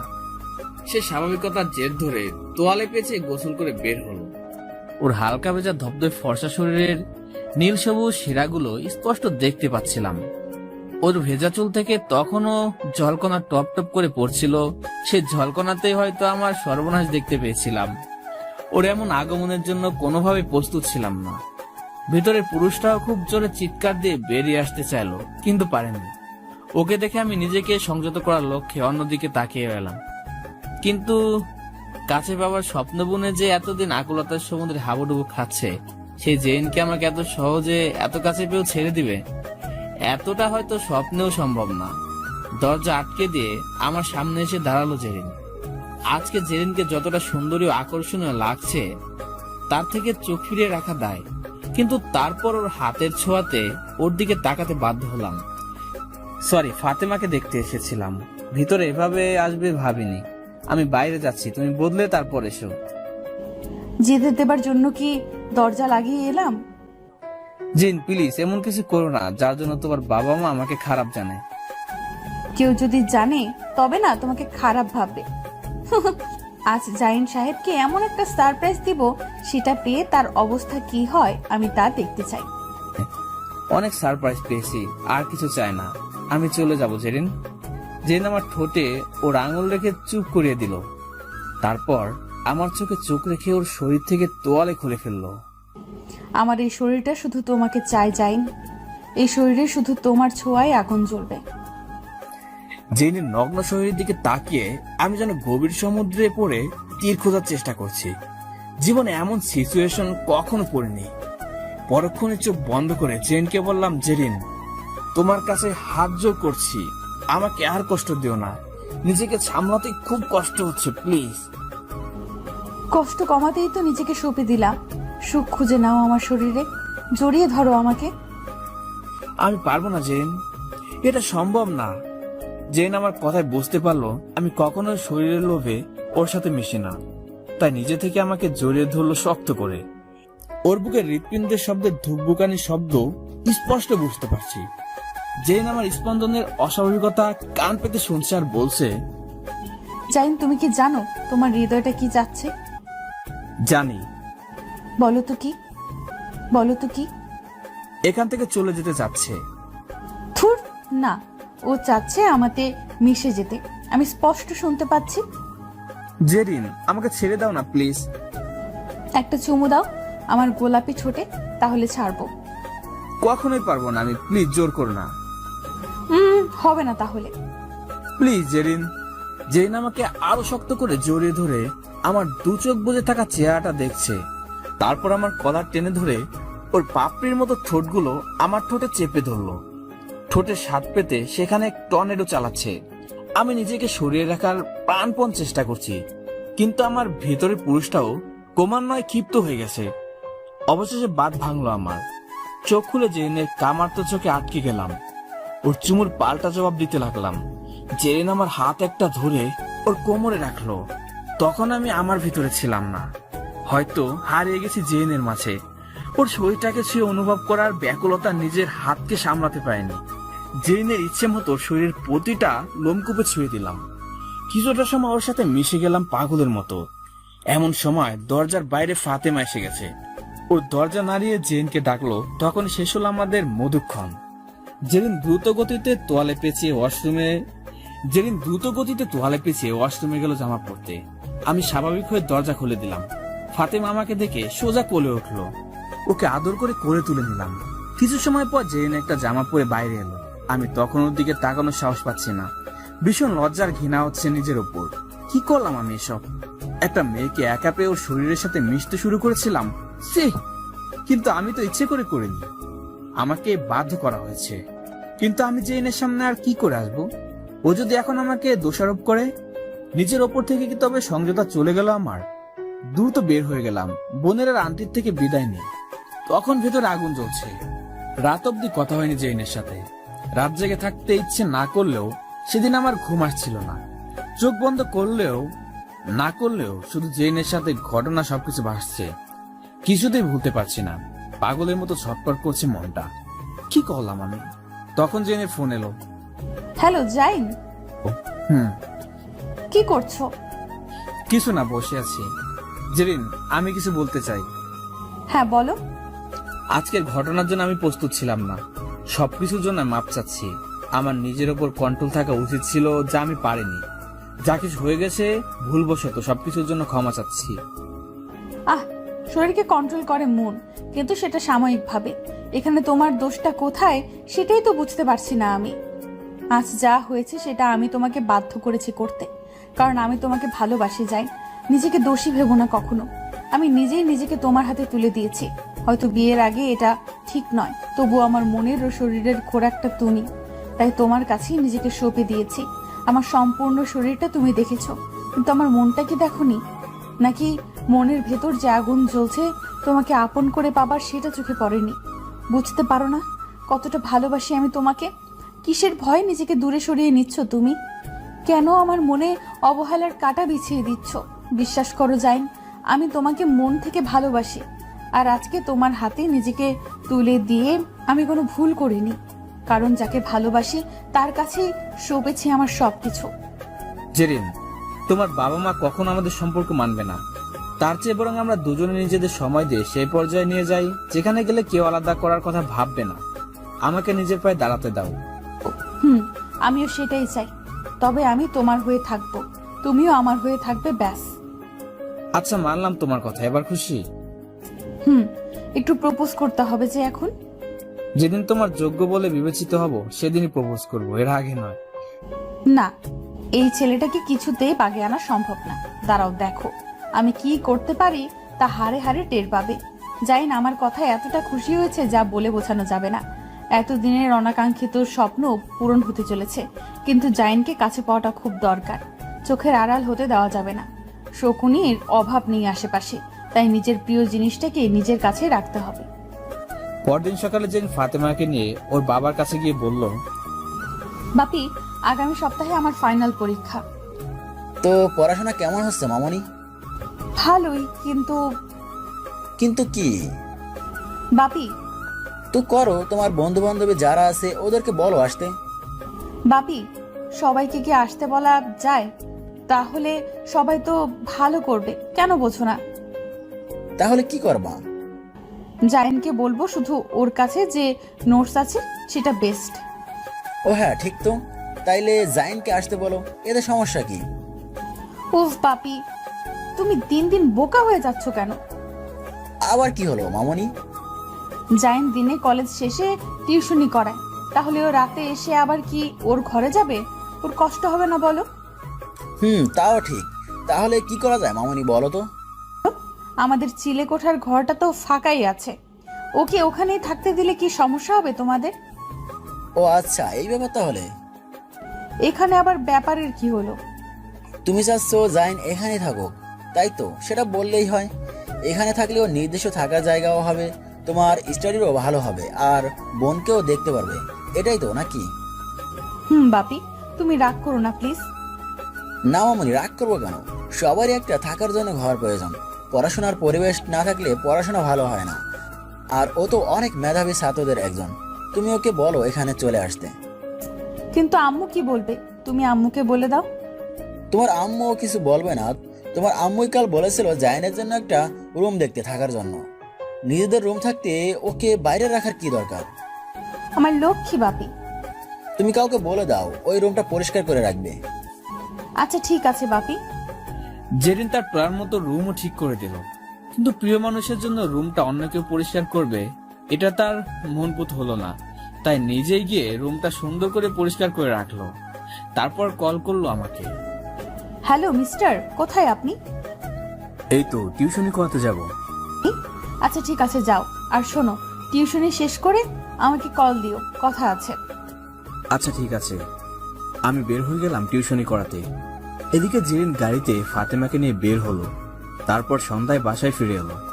কোথায় গেল সেটা পরে জানতে পারবে। আমি টিউশনি করিয়ে কল দিলাম জেরিনকে, ও ধরলো না। তাই চলে গেলাম আমার বস্তির ঘরে। গিয়ে দেখি আমার তাঁবুটা উল্টোপাল্টা হয়ে আছে। বুকটা কেঁপে উঠলো। শেষ আশ্রয়টুকু কি শেষ হয়ে গেল? কাছে গিয়ে দেখি ভিতরে কিছুই নেই, শুধু ছেঁড়া একটা পাটি পড়ে আছে। কি করে হলো এসব? কে করলো এমন কিছুতেই বুঝতে পারছি না। আশেপাশে সবাইকে জিজ্ঞেস করলাম, কেউ কিছু বললো না, শুধু বললো তারা কেউ দেখেনি। চোখটা ঝাপসা হয়ে গেছে। জেরিনকে কল দিলাম। হ্যালো জেরিন। হ্যাঁ বলেন স্যার। আমার সবকিছু শেষ। কি হয়েছে? আমার শেষ আশ্রয়টুকু কে জানি নষ্ট করে দিয়েছে আজ। টিউশনি থেকে ফিরে এসে দেখি সব উল্টোপাল্টা হয়ে আছে। আমার একটা দামি জিনিস ছিল সেটাও নেই। সব নষ্ট হয়ে গেলেও এত কষ্ট পেতাম না, কিন্তু ওটা আমার কাছে অমূল্য সম্পদ ছিল। কি এমন জিনিস ওটা? আমার মায়ের শেষ স্মৃতি একটা ছবি। তাতে বাবা মা আর আমি ছিলাম। তখন আমার বোনের জন্ম হয়নি। জানো, সেদিন বাবা বেশ কিছু টাকা জমিয়ে আমাদেরকে নিয়ে ছবিটা তুলেছিল। যেদিন মা মারা যায় সেদিন ছবিটা বুকে জুড়ে কেঁদে রাত পার করেছিলাম। যখন মাকে খুব মনে পড়ে তখন ছবিটা দেখতাম। আজ হয়তো আর মাকে দেখতে পাবো না জেরিন। আজ খুব কষ্ট হচ্ছে আমার। জাইন তুমি কেঁদো না, সব ঠিক হয়ে যাবে। আমি আসছি তোমাকে নিতে, একটু ওয়েট করো। না, এত রাতে আসতে হবে না। আমি কাল আসবো ফাতেমাকে দেখতে। রাতে থাকবে কোথায় শুনি? রাস্তায় থাকার অভ্যাস আছে, সমস্যা হবে না। বেশি বুঝতে হবে না, ওয়েট করো, আমি আসছি এক্ষুনি। জেরিন লাইনটা কেটে দিল। বস্তির মুখের রাস্তায় বসে আছি। বুকটা ভীষণ ভারী মনে হচ্ছে। মায়ের শেষ স্মৃতিটুকু আগলে রাখতে পারলাম না। কখন চোখে ভেসে পানি পড়েছে বুঝিনি। মায়ের আদর খুব অল্প সময়ের জন্য পেলাম, তার বাকি ছবিটাও আজ হারালাম। জেনে একটু পর গাড়ি নিয়ে এলো। গাড়ি থেকে নেমে আমার কাছে এসে বসলো। জাইন ওঠো, এতটা মন খারাপ করে থাকলে আমার যে কান্না পাবে এটা বোঝো না কেন? মাকে খুব মনে পড়ছে জেরিন। আচ্ছা মন খারাপ করো না। শোনো, বাপিকে বলে তোমার থাকার জায়গা ঠিক করেছি। আমি তোমাকে আর এখানে থাকতে দেব না। কোথায় যাব আমি? আমার বাসায় থাকবে। তোমার জন্য রুম ঠিক করে রেখেছি। বাপি তোমাকে নিতে বলেছে। একটু কান্না করবা না। আর হ্যাঁ, তোমার জন্য একটা সারপ্রাইজও আছে। কিসের সারপ্রাইজ? গেলেই দেখতে পাবে। জেন আমাকে বগল পাচা করে গাড়িতে উঠিয়ে চললো বাসার দিকে। আমি ওদের বাসায় গিয়ে আঙ্কেল আন্টির সাথে কথা বললাম। আঙ্কেল বলল, বাবা জাইন, আজ থেকে তুমি আমাদের চিলেকোঠার ঘরে থাকবে। তোমার বোনকেও দেখতে পারবে সবসময়, আর আমার মেয়ের সাথে পড়বে। দুজনে গ্রুপ স্টাডি করবে। দুজনের ভালো রেজাল্ট করতে হবে, বুঝলে বাবা? আর হ্যাঁ, খাওয়া নিয়ে টেনশন করতে হবে না, আমাদের সাথেই খাবে। কিন্তু আঙ্কেল কত করবেন আমাদের জন্য? যতটুকু করার সামর্থ্য আছে ততটুকুই করব। আপনাদের কাছে আমি চিরকৃতজ্ঞ থাকব। আপনাদের এই ঋণ কখনো শোধ করতে পারবো না। এইভাবে বলো না বাবা, সময় সব ঠিক করে দিবে। সময় একদিন বলে দিবে কার কি করতে হবে।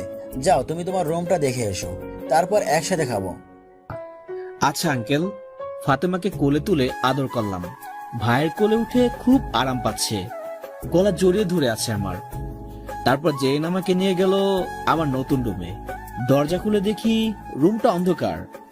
আমি তখন বুঝতে পারছি না আমার জন্য কি অপেক্ষা করে আছে ভেতরে। জেরিন গিয়ে লাইটটা অন করে দিল। এবার রুমের সবকিছু আমার দৃষ্টিগোচর হলো।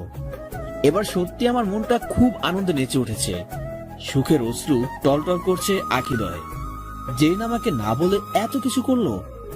নতুন রুম, নতুন বিছানা, তোষক, বালিশ, এসব রাজকীয় অভ্যর্থনা পেয়ে খুশি হয়েছি? মোটেও না। যে মায়ের ছবিটা হারিয়ে গেছে ভেবেছিলাম, সেই ছবিটা সুন্দর পরিষ্কার পরিচ্ছন্ন করে দেয়ালে টানিয়ে রেখেছে জেরিন, ঠিক বিছানার ওপরের দেয়ালে। মায়ের দোয়া যাতে সবসময় আমার মাথায় থাকে। জেরিনের দিকে অবাক খুশির চনমন ভাব নিয়ে তাকিয়ে আছি। এমন করে কি দেখছো শুনি? তুমি আমার মায়ের ছবিটা। আমি আর ফাতেমা গিয়ে সব নিয়ে এসেছি। একটা কাপড়ের থলির ভেতর থেকে ফাতেমা এটা বের করে, তখন ছেঁড়া জামা ফেলে মূল্যবান এটা নিয়ে আসি। আমি জানি আমার জাইন তার মাকে কতটা ভালোবাসে, তাই তোমাকে সারপ্রাইজ দেওয়ার জন্য তোমাকে না জানিয়ে এইসব করেছি। জানি তখন কষ্ট পেলেও পরে যখন দেখবে তোমার মূল্যবান জিনিসটা যত্ন করে রাখা আছে, তখন তুমি অনেক খুশি হবে। আর তোমাকে সব সময় এমন খুশি দেখতে চাই। তোমার মনে কখনো কষ্ট পেতে দিব না জাইন। আর এটাই ছিল তোমার সারপ্রাইজ। কেমন লাগলো বলো? জেনের কথা শুনে নিজেকে সামলাতে পারি না আর। এক বুক ভালোবাসা নিয়ে ওকে আমার বুকে জড়িয়ে নিলাম। জেনের কপালে আলতো করে চুমু খেলাম। জেনের ঠোঁটের কোণে হালকা বাঁকা হাসি ফুটে উঠল। ফাতেমা বলে উঠল। আমি আর জেরিন হেসে উঠলাম পিচ্ছি ফাতেমার কথা শুনে। তারপর দুজন মিলে ফাতেমার দুগালে একসাথে চুমু দিলাম। ফাতেমা দুজনকে দুহাতে আগলে নিল। এজন্য আমাদের ভালোবাসার দেয়ালের মাঝে ছোট্ট একটা সংসার। আমরা তিনজন মিলে খাবার টেবিলে এলাম। রাতের খাবারে আজানটি গোশত রান্না করেছে। গোশত দেখে সেই কয়েক বছর আগের কথা মনে পড়ে গেল। বাবা বেঁচে থাকতে সে সবাই মিলে গোশত খেয়েছিলাম। মা রান্না করে খাইয়ে দিত। তারা মারা যাবার পর ফাতেমা আর আমি ঈদের দিন কেউ কেউ দিলে খেতে পারতাম। নুন আনতে পান্তা ফুরানো সংসারে গোশত খাওয়া সম্ভব ছিল না। আনমনে ভাবছিলাম কথাগুলো। ফাতেমা বলল,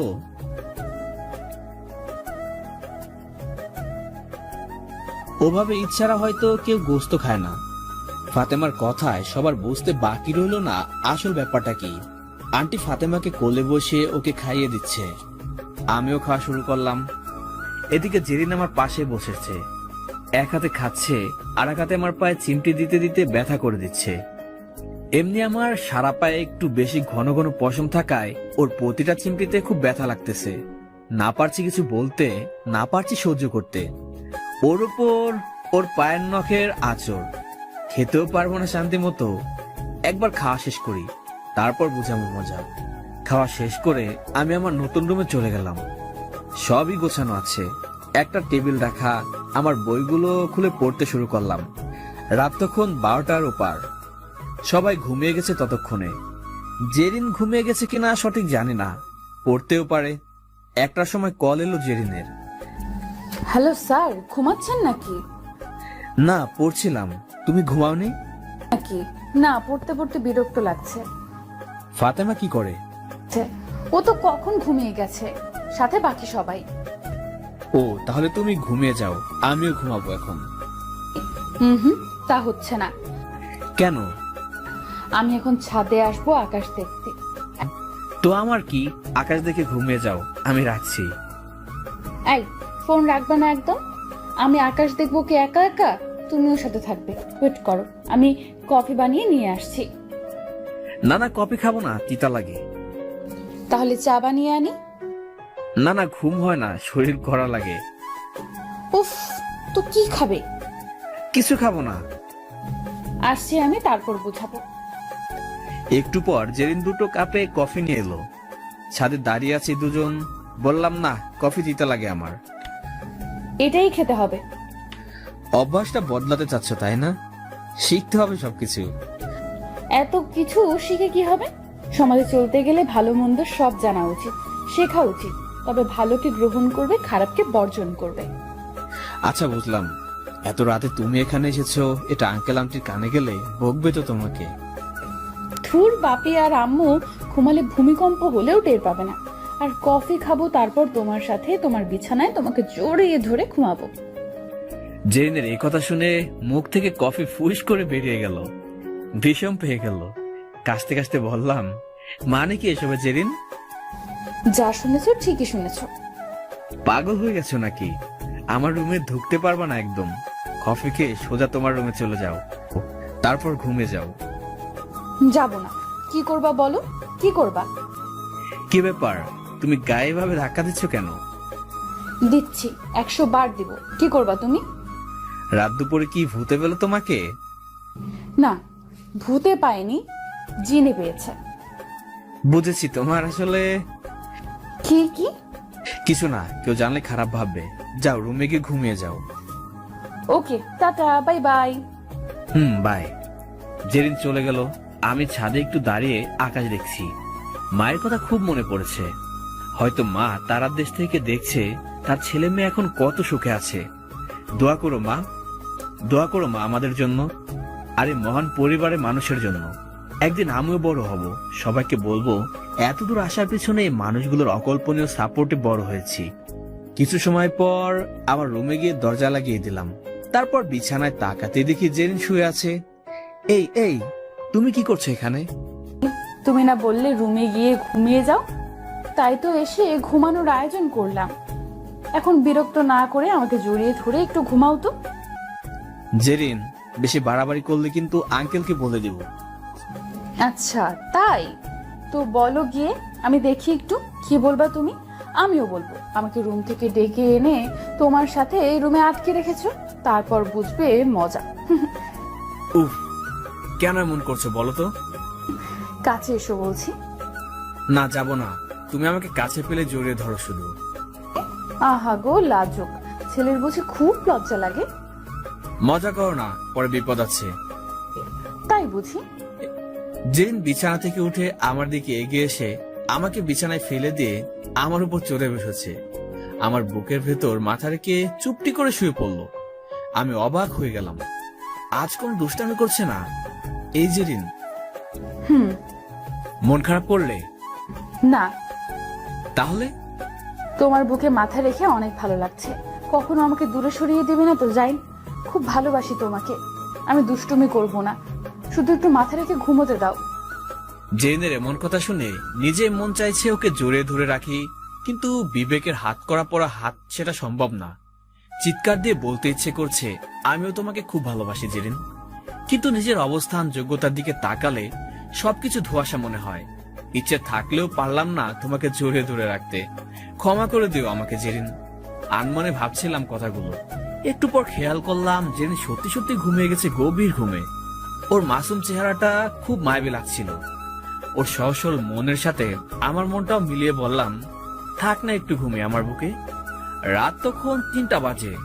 আমার বুকের উপর ঘুমিয়ে আছে জেরিন। আমি জেগে আছি, কখন ওর ঘুমটা একটু ভাঙবে। অপেক্ষার অবসান ঘটলো একটু পর। জেরিন নড়ে চড়ে আরো শক্ত করে জড়িয়ে ধরল আমাকে। তখন ওকে ডেকে তুললাম, জেরিন, এই জেরিন। পাগলি, কোথায় ঘুমিয়েছো? আমার রুমেই তো আছি। না, তুমি চিলে কোঠায় আছো। ফাতেমা একা একা ঘুমাচ্ছে, তুমি যাওয়ার কাছে। জেরিন চোখ মেলে তাকিয়ে দেখে আমার বুকের উপরও। তখনই ওর হুঁশ ফিরল। জাইন তুমি? আমি। উফ, তোমাকে নিয়ে আর পারি না। ফাতেমা একা আছে আর তুমি আমাকে তোমার কাছে নিয়ে এসেছো, পারো বটে তুমি। আরে আজব, এটা তো আমার তোমাকে বলা উচিত। থাকো তুমি, আমি গেলাম। জেরিন উঠে চলে গেল, আমি ঘুমিয়ে গেলাম। সকালে ঘুম থেকে উঠে ব্রাশ করতে করতে নিচে এসে হাঁটছিলাম। আঙ্কেলের গায়েটা দেখি ময়লা জমে আছে। ড্রাইভারের আসতে এখনো 2 ঘন্টা বাকি।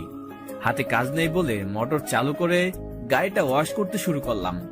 কিছু সময় পর আঙ্কেল দোতলা থেকে জানালা খুলে আমাকে গাড়ি পরিষ্কার করতে দেখে দ্রুত নিচে নেমে আসলেন।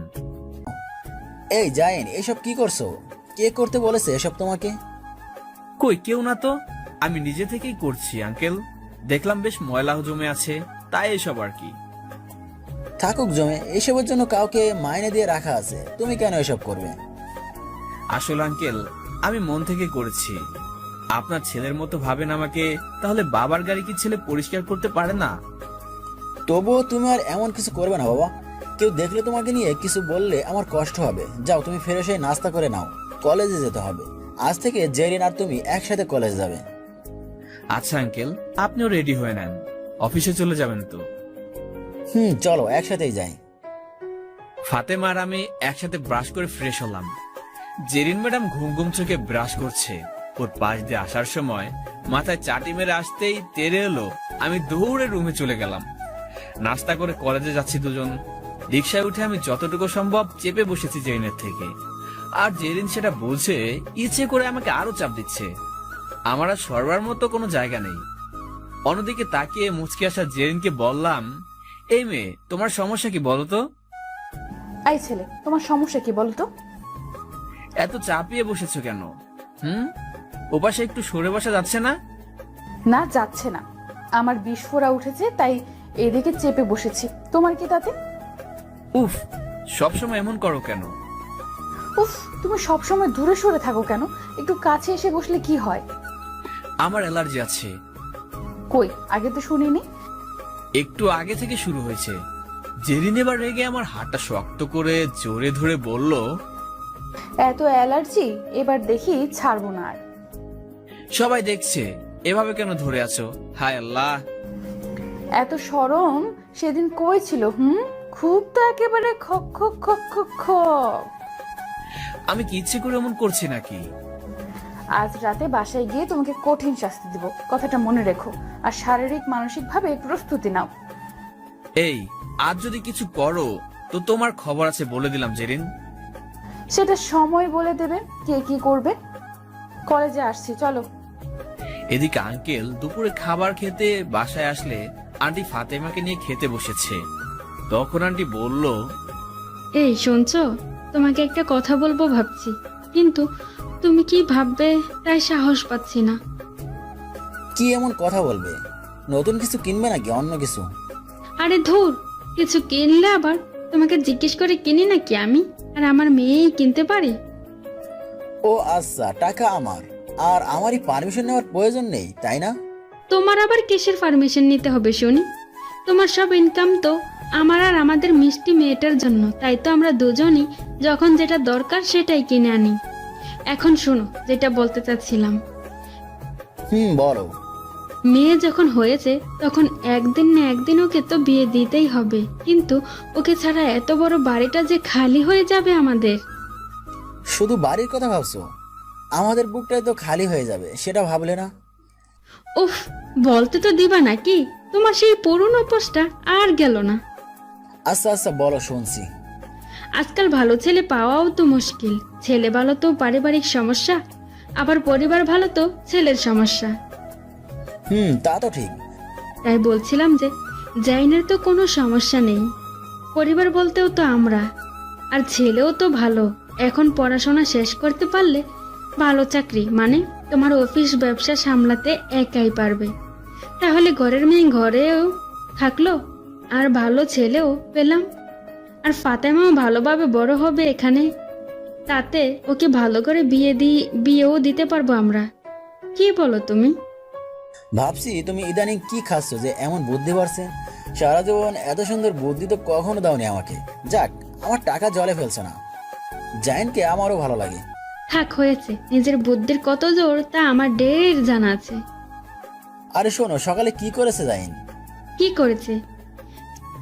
ঘুম থেকে উঠে গিয়ে দেখি আমার গাড়িটা পরিষ্কার করছে, তারপর গিয়ে থামালাম। ছেলেটা আসলেই অনেক ভালো। মা বাপ মরা দুটো ছেলে মেয়ে, অথচ দেখো একটু বিগড়ে যায়নি, তাও অমন পরিবেশে থেকে। আসলে কি জানো, বিবেকের শিক্ষাই আসল শিক্ষা। তবে আমি ভাবছি জায়েন বা জেরিন কাউকে আগে থেকে কিছু বলবো না। জায়েন যতটুকু নিজের যোগ্যতা এগোতে পারে এটা দেখবো। আমি জানি জেন একদিন অনেক বড় হবে, দেখো। কিন্তু আমাদের মেয়ে কি রাজি হবে ওকে বিয়ে করতে? রাজি না হবার কি আছে? এমনিতে তো বেশ ভালোই মিশে, পছন্দ করে বলেই তো এত কিছু করলো। এটাও কি বোঝো না তুমি? এ তো বুঝলে কি আর, তোমাকে বিয়ে করে জীবনটা তেজপাতা। কি বললে তুমি? না না, কিছু না। শোনো, আমাদের মেয়েকে একটু জিজ্ঞেস করো তো ওর মনে কি আছে, যদি কোনোভাবে একটু জানা যায় আর কি। তবে সাবধানে, এসব কিছু আবার বলো না, যেন তোমার যে নারী পাতলা মুখ ভয় লাগে। থাক, হয়েছে। যা বলার আমি আমার মেয়েকেই বলবো। এখন তুমি অফিসে যাও, দেরি হয়ে যাচ্ছে। আমি ফাতেমাকে ঘুম পাড়াবো। আচ্ছা ঠিক আছে। বিকেলে টিউশনি করতে যাব, তখন জেরিন বলল, এই যে স্যার, বের হবেন কি এখনই? কেন? না, আমিও যাব। খালার সাথে দেখা করতে হবে, একসাথে গিয়ে একসাথে আসবো। একটু ওয়েট করো, আমি রেডি হয়ে আসছি। তবেই হলো। 1 ঘন্টা লাগবে সাজুগুজু করতে। আমি সাজুগুজু করি না, কতদিন বলবো তোমাকে? হয়েছে, জলদি করো। অতঃপর দুজন বের হলাম। খালার বাসায় গিয়ে জেরিন চলে গেল ওর আন্টির সাথে কথা বলতে। আমি গেলাম পড়াতে। আমার স্টুডেন্ট বড়টা থেকে ছোটটা বেশি পাকনা।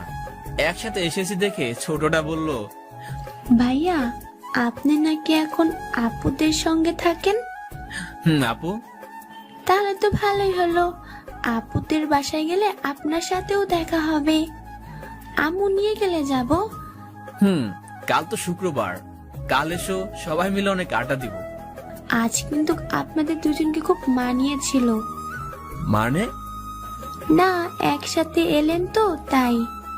ও, হুম। এসব কথা বাদ দাও, এখন পড়ো। আন্টি সবার জন্য নাস্তা রেডি করে জেরিনকে দিয়ে পাঠিয়ে দিল। জেরিন নাস্তার ট্রে টেবিলের মাঝে রেখে বলল, অনেক লেখাপড়া হলো, এখন সবাই খেয়ে নাও জলদি। একটু পর আনলে হতো না? না, হতো না। বেশি কথা বললে নাক ফাটিয়ে দিব কিন্তু। জেনের কথা শুনে দুজনে হেসে অস্থির। ওরা নাস্তা করতে শুরু করেছে। আমি এখনো হাত গুটিয়ে বসে আছি দেখে জেরিন খোঁচা মেরে বলল, স্যারকে কি গালে উঠিয়ে খাইয়ে দিতে হবে নাকি? জি না, মেয়েদের হাতে খাই না আমি। খাও না তাই না? ঠিক আছে, সময় হলে দেখে নিব। টিউশনি শেষ করে বাসা আসবো তখন জেরিন মাঝপথে নেমে গেল। বলল, রিক্সা করে না গিয়ে হেঁটে যাব। কেন? এমনি, চলো। অগত্য হাঁটতে শুরু করলাম। জেরিন চুপচাপ হাঁটছে।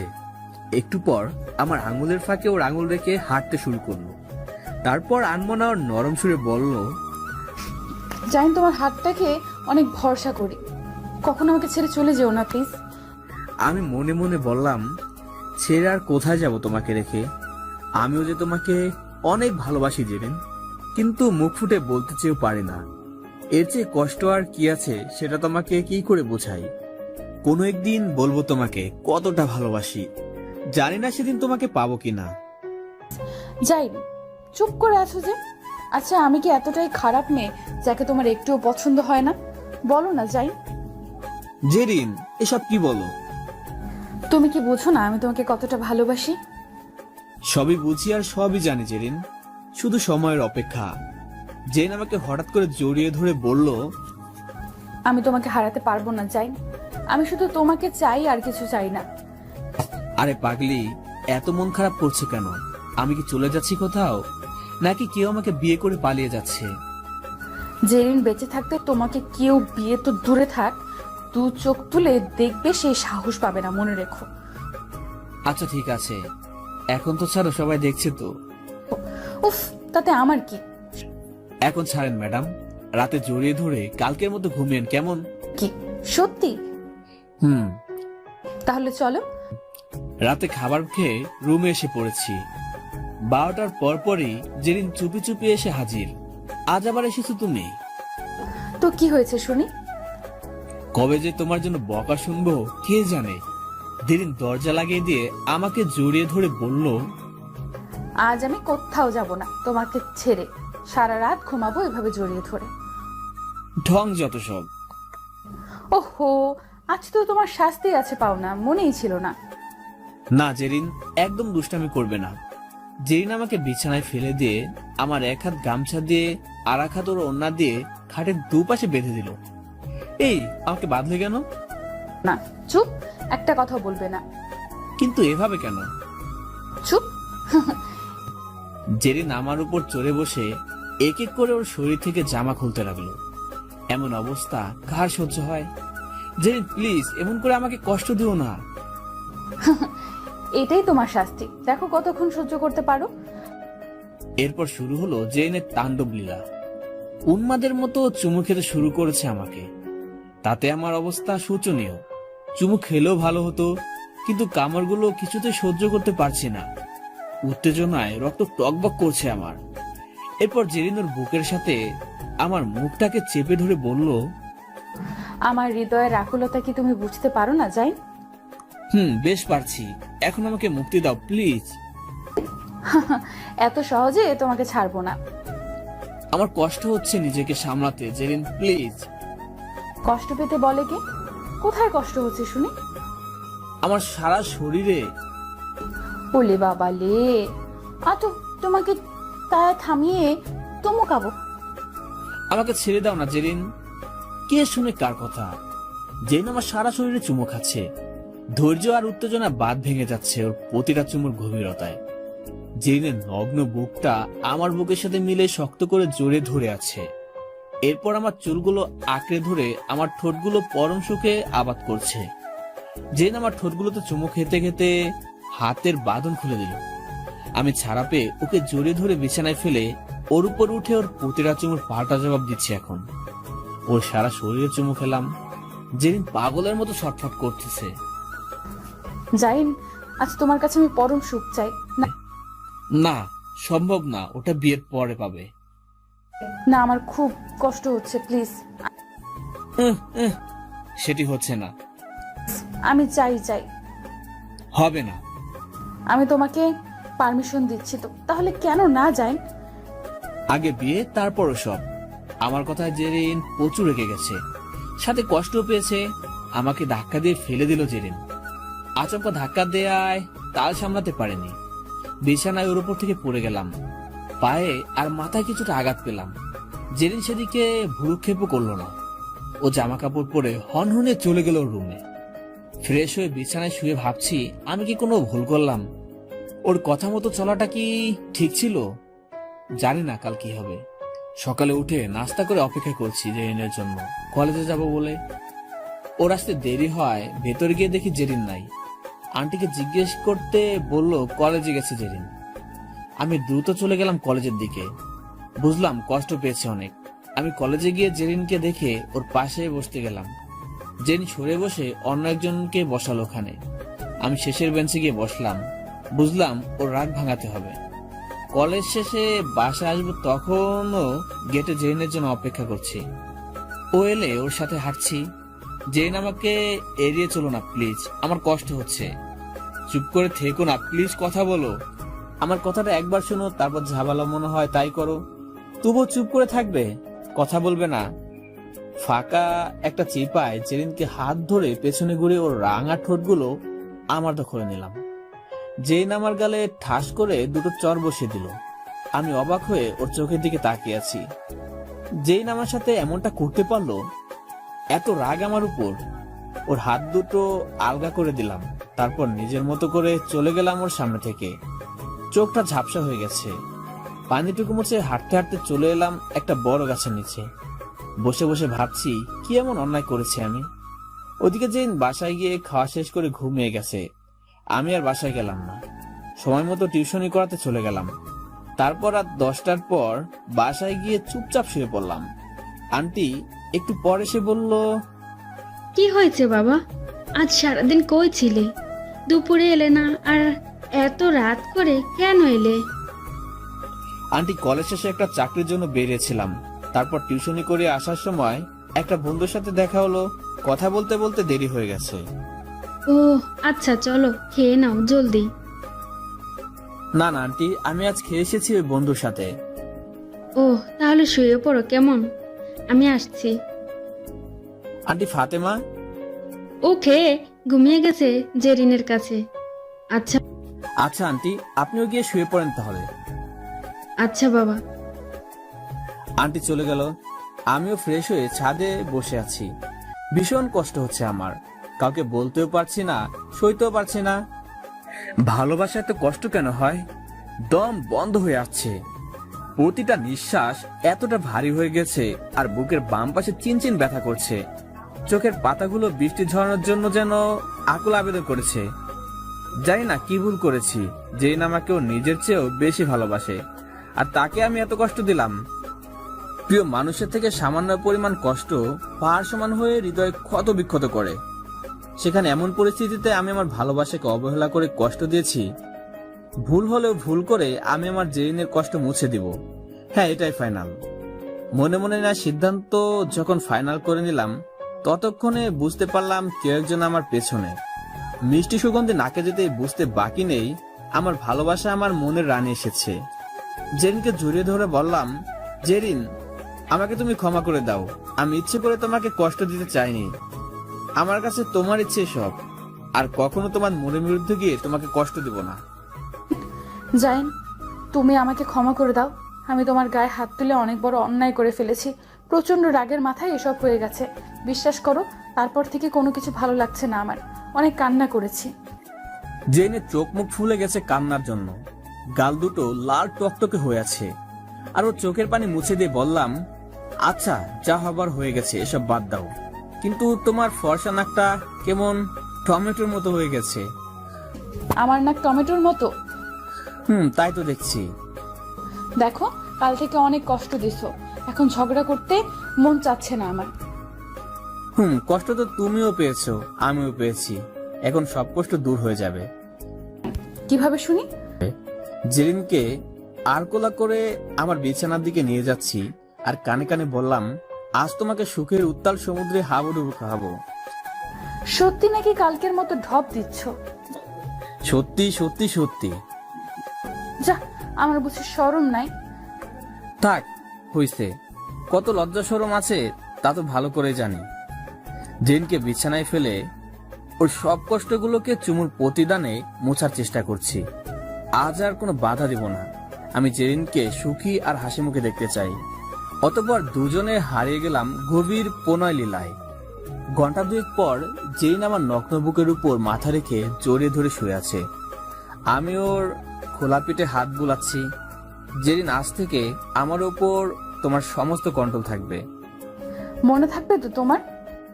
শোনো না, বলো। তোমার ভালোবাসার কাছে আমি সবসময় হেরে যাই। এই হেরে যাওয়ার মাঝে আমি পরম সুখ অনুভব করি। জানো, কখনো কখনো ভাবি, আমার মতো একটা ছেলেকে এত বড় পরিবারের মেয়ে কখনো ভালোবাসবে। কিন্তু তোমার ভালোবাসা আজ আমাকে এত দূর নিয়ে এসেছে।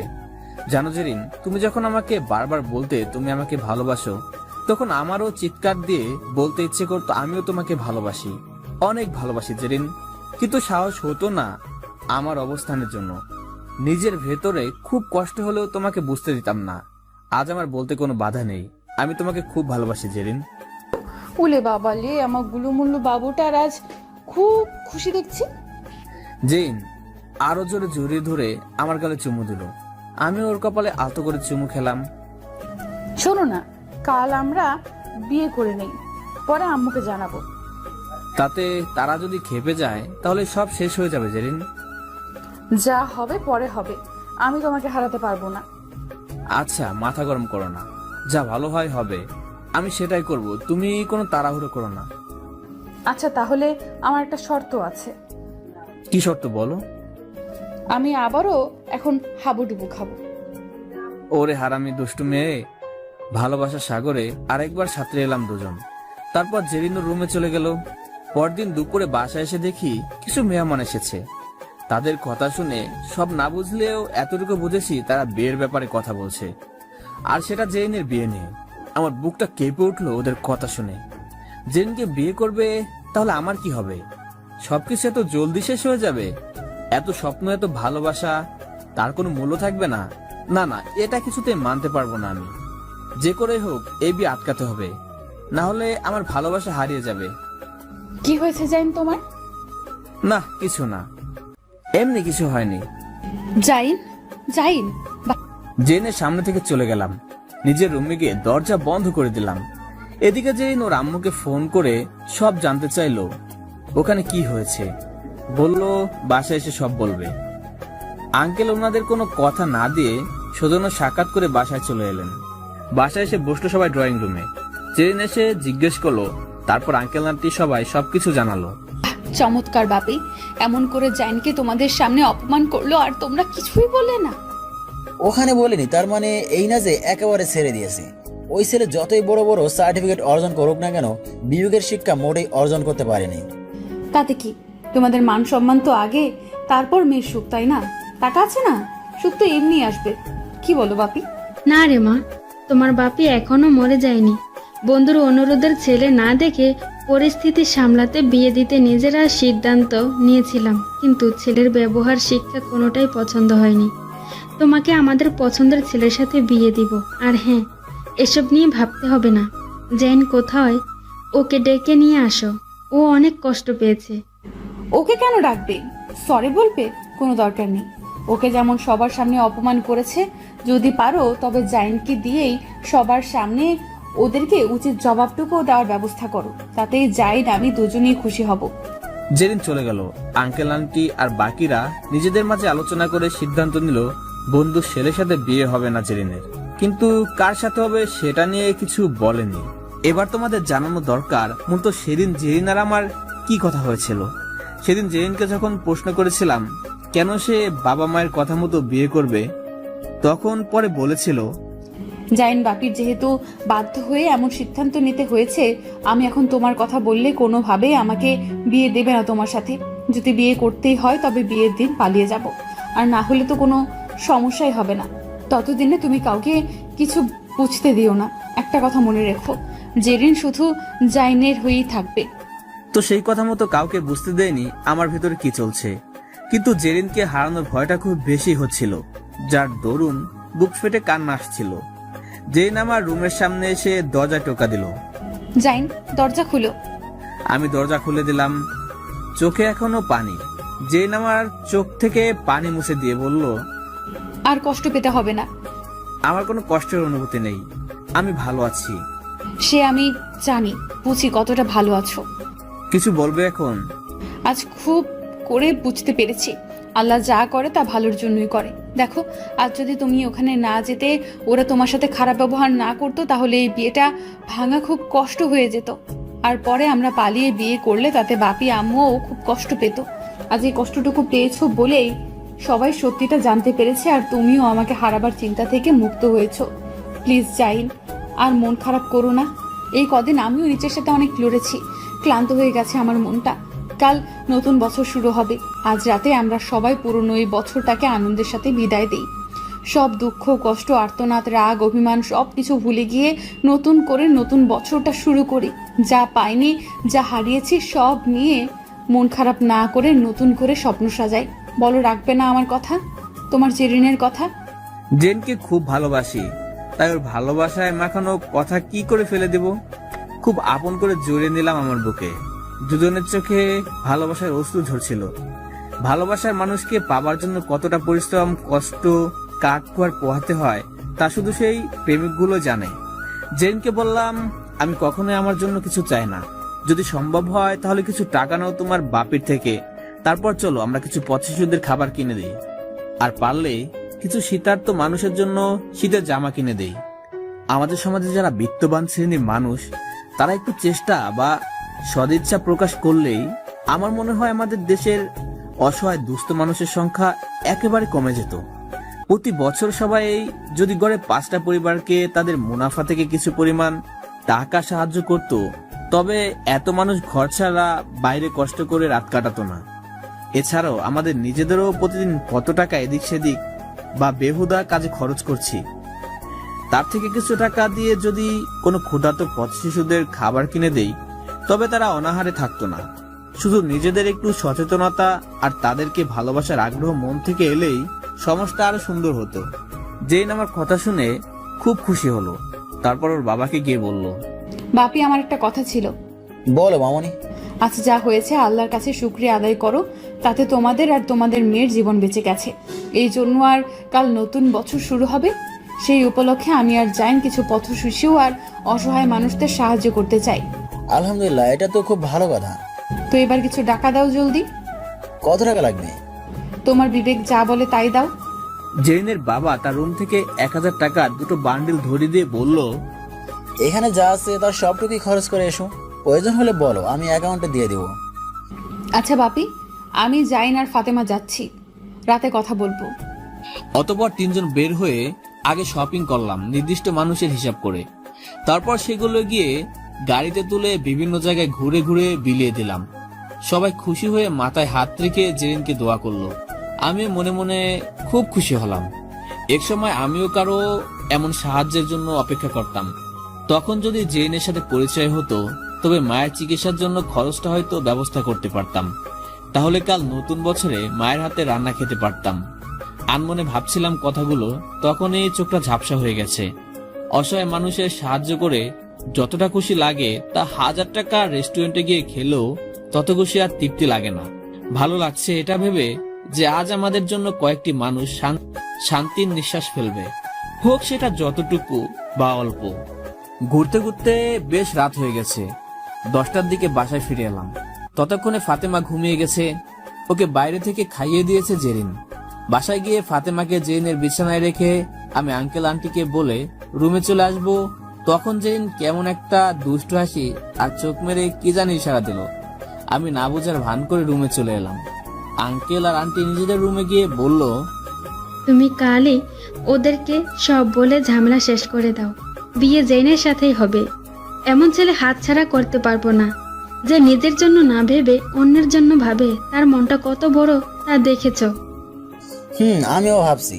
আর হ্যাঁ, জায়ানকে ওর লক্ষ্যে পৌঁছে দিতে যাবতীয় সবকিছু আমার দায়িত্ব। জায়ানকে দিয়ে ওই ছেলের উচিত জবাব ফিরিয়ে দিব। আর তোমার কাজ, কাল মেয়েকে একটু জিজ্ঞেস করবে ওর ব্যাপারে। আচ্ছা, করব। ওসব নিয়ে তুমি ভেবো না। আর হ্যাঁ, কাল আমরা সবাই ঘুরতে যাব, কেনাকাটা করব আমাদের সবার জন্য। আচ্ছা, ঠিক আছে। আঙ্কেল আন্টি ঘুমিয়ে গেলে জেন আমার রুমে আসার প্রস্তুতি নিচ্ছে। ঠিক তখনই আমি ওর পেছন থেকে জড়িয়ে ধরে বললাম, চোরের 10 দিন, ফেরস্তের 1 দিন। আমার ঘরে চুরি করে আসো প্রতিদিন, আজ আমি তোমার মনের ঘরে ডাকাতি করতে আসছি। কি করতে পারো তা ভালো করে জানা আছে আমার, যত সব। তাই তো আজ বোঝাবো, তাইনি? তো কি বোঝাবেন জনাব? তাই তো আজ বোঝাবো জাইন কি পারে। ভালোবাসার সাগরে কি করে সাঁতার কাটতে হয় সেটাই শেখাবো। জেরিনকে কিছু বলতে সুযোগ না দিয়েই ওর ঠোঁটগুলো আমার ঠোঁটে চেপে ধরলাম, যেন 1000 বছরের ক্ষুধা জমে আছে দুজনার ঠোঁটে। সেই দ্বিগিন্ন ক্ষুধা যেন আস্তে আস্তে সমস্ত শরীরে ছড়িয়ে গেল। একে অন্যের সাথে মিশে যেতে ইচ্ছা করছে। রুমের লাইটটা বন্ধ করে জেরিনকে সোফায় নিয়ে সারা শরীরে চুমু খেতে শুরু করলাম। আর সবটাই আমাকে ফিরে দিতে ব্যস্ত এই দুষ্টু জেরিন। পাওনা মেটাতে তাৎপর যেন দুজনেই। জাইন, এই কয়দিনের সব কষ্ট ভুলিয়ে আজ নতুন বছরের শুরুর আনন্দের সাথে আমাকেও খুশি করে দাও। সেই আনন্দ ভাগ করতে আজ তোমার কাছে এসেছি। রাত বাড়ার সাথে সাথে দুজনাতে মিশে গেলাম ভালোবাসার গভীর বন্ধনে। সারা রাত জেনের সাথে ভালোবাসার সাগরে ডুবেছিলাম। ভোর আবার একটু আগে আমার রুমে গিয়ে ফ্রেশ হয়ে নিলাম। পরদিন সকালে আঙ্কেলে বন্ধু এলো বিয়ের কথা পাকা করতে। কিন্তু আঙ্কেল আন্টির কোনো মত না থাকা সত্ত্বেও সহজে জানাতে সংকোচ করছে। ইতিমধ্যে জেরিন হাজির ওখানে, সাথে আমিও। আঙ্কেল বলল, দেখো, বন্ধু সম্পর্কে আরো মজবুত করতে চেয়েছিলাম। আর তোর ছেলে পড়াশোনা, ব্যবসা সব মিলিয়ে পছন্দ হয়েছিল শুনে, কিন্তু সেদিন সামনাসামনি দেখে বুঝলাম তোর ছেলেকে কাগজের শিক্ষা থাকতে পারে, কিন্তু বিবেকের শিক্ষা বিন্দুমাত্রও নেই। কি বলিস এসব? কি করছে আমার ছেলে? আমি কাকে আমার বাসায় রাখবো না রাখবো সেটা একান্তই আমার ব্যক্তিগত ব্যাপার। আর বিয়ে না হতেই বাবা ডাকটা খুবই অশোভনীয়। এতটুকু কমন সেন্স নেই। কাকে কতটুকু সম্মান দিতে হয় সেটাও জানে না। শোন, এই জাইনকে আমি বস্তি থেকে আনিনি। আমার মেয়ে ওকে নিয়ে আসছে, কারণ আমার মেয়ে ওকে পছন্দ করে, ওর সাথে পড়ে। ওর কষ্টটাকে নিজের মতো করে অনুভব করতে পেরে ওকে আমার বাসায় এনেছে। ওর এতিম বোনটাকে নিজের বোনের মতো মানুষ করার দায়িত্ব নিয়েছে। সেই ছেলেকে নিজের পরিবারে এমন একজন মনে করি, আর ওকেই তোর ছেলে অপমান করলো। শোন, পোশাকে মানুষের ছোট বড় যাচাই করতে নেই, তার ব্যবহার মন মানসিকতা দেখে বিচার করতে হয়। সেটা তোর ছেলেকে বোঝাস। আমাকে ক্ষমা করে দিস, তোর উপকার সারা জীবন মনে রাখবো। দোস্ত, আমার ছেলের পক্ষ থেকে আমি ক্ষমা চাচ্ছি, কিন্তু বিয়েটা ভেঙে দিস না প্লিজ। আমার ছেলেটা জানি কি করে বসে। কিছু করার নাই, আমার মেয়ের সুখ আমি নষ্ট করতে পারবো না। আর আরেকটা কথা শুনে রাখ, সবার সামনে বলি, তোরা যে ছেলেকে অপমান করেছিস, আমার মেয়ে বিয়ে সেই ছেলের সাথে দিব। আঙ্কেলের কথা শুনে রীতিমতো অবাক হয়ে গেলাম। উনি কি রাগের মাথায় এমন বলছে, নাকি বন্ধুকে এড়ানোর জন্য এমন বলছে, কিছু বুঝতে পারছি না। তারপর আঙ্কেল বলল, আমরা নিজেরা ঠিক করে রেখেছিলাম জাইনের সাথে বিয়ে দিব। জেইনের ঠিক তার পরের দিনই তুই এসে জানিয়েছিস। মনের বিরুদ্ধে গিয়ে তোর কথায় রাজি হয়েছিলাম, কিন্তু আল্লাহ যা করে তা ভালোর জন্যই করে। যাই হোক, তুই এখন আসতে পারিস। মেয়ের বিয়েতে দাওয়াত পেয়ে যাবি সময় মতো। আঙ্কেলের কথা শুনে তার বন্ধু ভাঙ্গা মন নিয়ে বিষণ্ণ চেহারায় বাড়ি ত্যাগ করলেন। জেরিন ওর আম্মুর বুকে লজ্জায় মাথা লুকালো। আমি হা করে দাঁড়িয়ে আছি। জেনকে ডেকে বললেন, আঙ্কেল, মামনি, আমরা যে সিদ্ধান্ত নিয়েছিলাম তা তোমাকে না জানিয়েই, সেজন্য সরি। জাইনকে বিয়ে করতে তোমার কোনো সমস্যা নেই তো? জেরিন ওর আম্মুর কানে কানে বলল, আম্মু, আমি জাইনকে খুব ভালোবাসি, তুমি বাপিকে বলে দাও। জেরিনের আম্মু বলল, আলহামদুলিল্লাহ, তোমার মেয়ে রাজি। আলহামদুলিল্লাহ, তাহলে আর বাধা কিসের? আঙ্কেল এবার আমাকে ডেকে বললেন, বাবা জাইন, আমি জানি তুমি এমন ছেলে নাও যে আমাদের কথার বাইরে যাবে, তাই বলছিলাম কে কি বললো সেসবে কখনো কান দিও না। আমার মেয়ে যদি তোমাকে পেয়ে খুশি থাকে তবে আমি ওর বাবা হয়ে ওর সুখটাকেই বেশি প্রাধান্য দেব, কারণ সংসার করবে তোমরা দুজন। সারা জীবন যার সাথে থাকতে হবে সে যদি মনের মতো না হয় তবে সারা জীবন চোখের পানিতে ভাসতে হবে। টাকার পিছে দৌড়ে সারা জীবন পার করতে পারলে মনের সুখটাকে কেউ কিনতে পারবে না। আর আমি আমার মেয়ের সুখের জন্য যদি কিছু করতেই না পারি তবে কি লাভ এত টাকা পয়সা ব্যাংকে ব্যবসা বাড়িয়ে? আমার মেয়ের জামাই হিসেবে আমার যা কিছু আছে সেসব আজ থেকে তোমার। আমার ব্যবসা বাণিজ্য যাবতীয় সব কিছু তুমি নিজের মতো করে দেখাশোনা করবে। আজ থেকে তুমি এতিম নও, তুমি আর 10 জনের মতো একজন। আমি শুধু আমার মেয়েকে হাসি মুখে দেখতে চাই।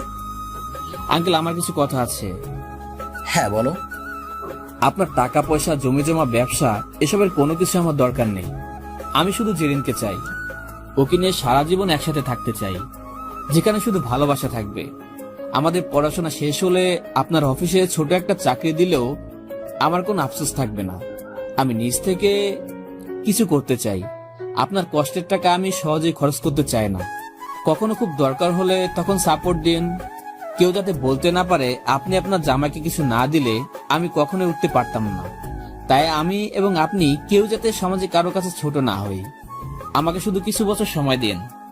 আমার বোনও আপনাদের মতো পরিবারের একজন হয়ে বড় হবে।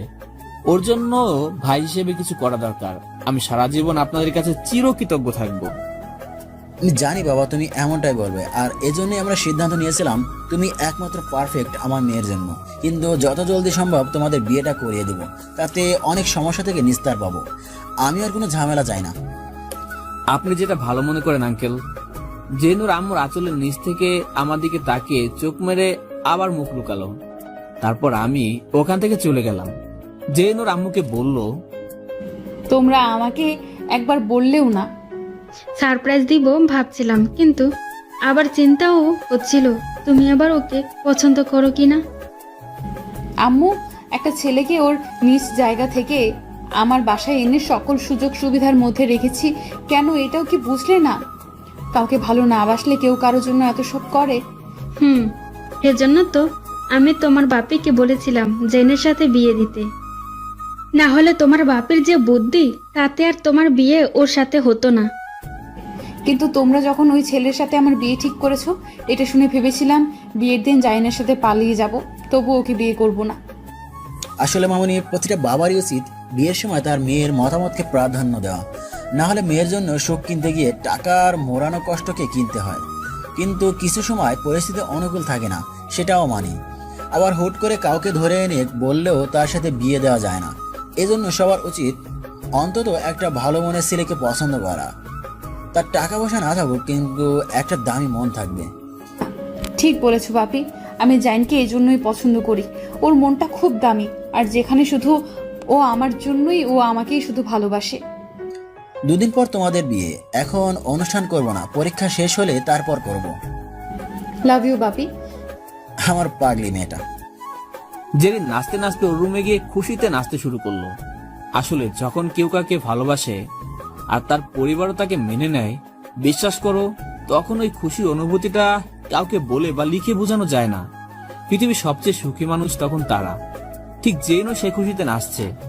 অবশেষে ভালোবাসার মানুষকে আপন করে পাচ্ছে জেরিন। 2 দিন পর বিয়ে পড়ানো হবে, মাত্র হাতে গোনা কয়েকজন আত্মীয়দের সামনে রেখে। কাজে এসে অপেক্ষা করছে। জেরিনকে ওর আম্মু, খালা, ওর কাজিনরা মিলে খুব সুন্দর করে সাজিয়েছে।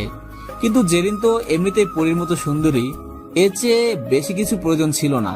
তবুও মেয়েদের একটা স্বপ্ন থাকে বিয়ের দিন সবচেয়ে বেশি সাজবে, একদম মনের মতো করে। ঠিক সেভাবেই ওকে সাজানো হয়েছে। জেরিন আমার জন্য নিজে পছন্দ করে একটা শেরওয়ানি কিনে এনেছে, আর ফাতেমার জন্য দামি একটা ফ্রক। জেরিন ফাতেমাকে কোলের ভিতর নিয়ে বসে আছে। ফাতেমাকেও সাজিয়ে দিয়েছে। এত সাজুগুজু করে ফাতেমা কাঠের পুতুলের মতো বসে আছে, যাতে ওর সাজুগুলো নষ্ট না হয়, যাতে সাজুগুজু নষ্ট না হয়। বিয়ে পড়ানো শুরু করবে এমন সময় আঙ্কেলের বন্ধু আর ছেলে এসে হাজির। তারা কি করে খবর পেল? নিশ্চয়ই কোনো পরিচিত মানুষের মাধ্যমে জেনে বিয়ে আটকাতে এসেছে। বন্ধু, আমার ছেলের জীবন এখন তোর হাতে। তোর মেয়ের বিয়ে যদি আমার ছেলের সাথে না দিস তাহলে এখনই সবার সামনে বিষ খেয়ে যাবে, তাহলে সবার সামনে এখনই বিষ খাবে। আর আমার ছেলেকে আমি ছোটই আমি আর বিষ খেয়ে বাপ হয়ে ছেলে একসাথে মরবো। পাগল হয়ে গেছিস তোরা? জোর করে কেন এসব করছিস? ছেলে সরাসরি জেরিনের সামনে এসে পকেট থেকে একটা বিষের বোতল বের করে বলল, জেরিন, আমি তোমাকে খুব ভালোবাসি। তুমি আমার না হলে আমি এখনই নিজেকে শেষ করে দেব। বলো কি চাও? হঠাৎ করে এমন ঘটনায় বাসাবর্তী সবার গুঞ্জন শুরু হয়ে গেছে। আর কারো কপাল পোড়া কাকে বলে সেটা নিজের শেরওয়ানি আর পাগড়ির দিকে তাকিয়ে বুঝতেছি। সবই ঠিক ছিল, এখন আবার এই ঝামেলা। এতদিন যা কিছু কারণ দেখিয়ে পার হয়েছে সবাই, কিন্তু এখন একমাত্র আল্লাহ পারে জেরিন আর আমার বিয়েতে কোনো বাধা না রাখতে। আল্লাহ আমাকে পথ দেখাও। আঙ্কেল আন্টি আর বাকিরা সবাই মিলে বোঝানোর চেষ্টা করছে, কিন্তু সবাই ব্যর্থ। ঠিক তখন জেরিন উঠে দাঁড়ালো, তারপর ছেলেকে বলল, কি বললেন আপনি? বিয়ে না করলে নিজেকে শেষ করে দেবেন? কাকে বিয়ে করতে চাচ্ছেন? আমাকে? আচ্ছা, বিয়ের পর যদি শোনেন আপনার বউ অন্য কারোর সাথে শারীরিক সম্পর্কে জড়িত, তখন মানতে পারবেন? বা আমি কারোর সাথে রাত কাটিয়েছি এটা জেনেও বিয়ে করবেন? জেরিনের এমন কথায় সবার চোখ যেন ছিটকে বাইরে বের হয়ে যাবে।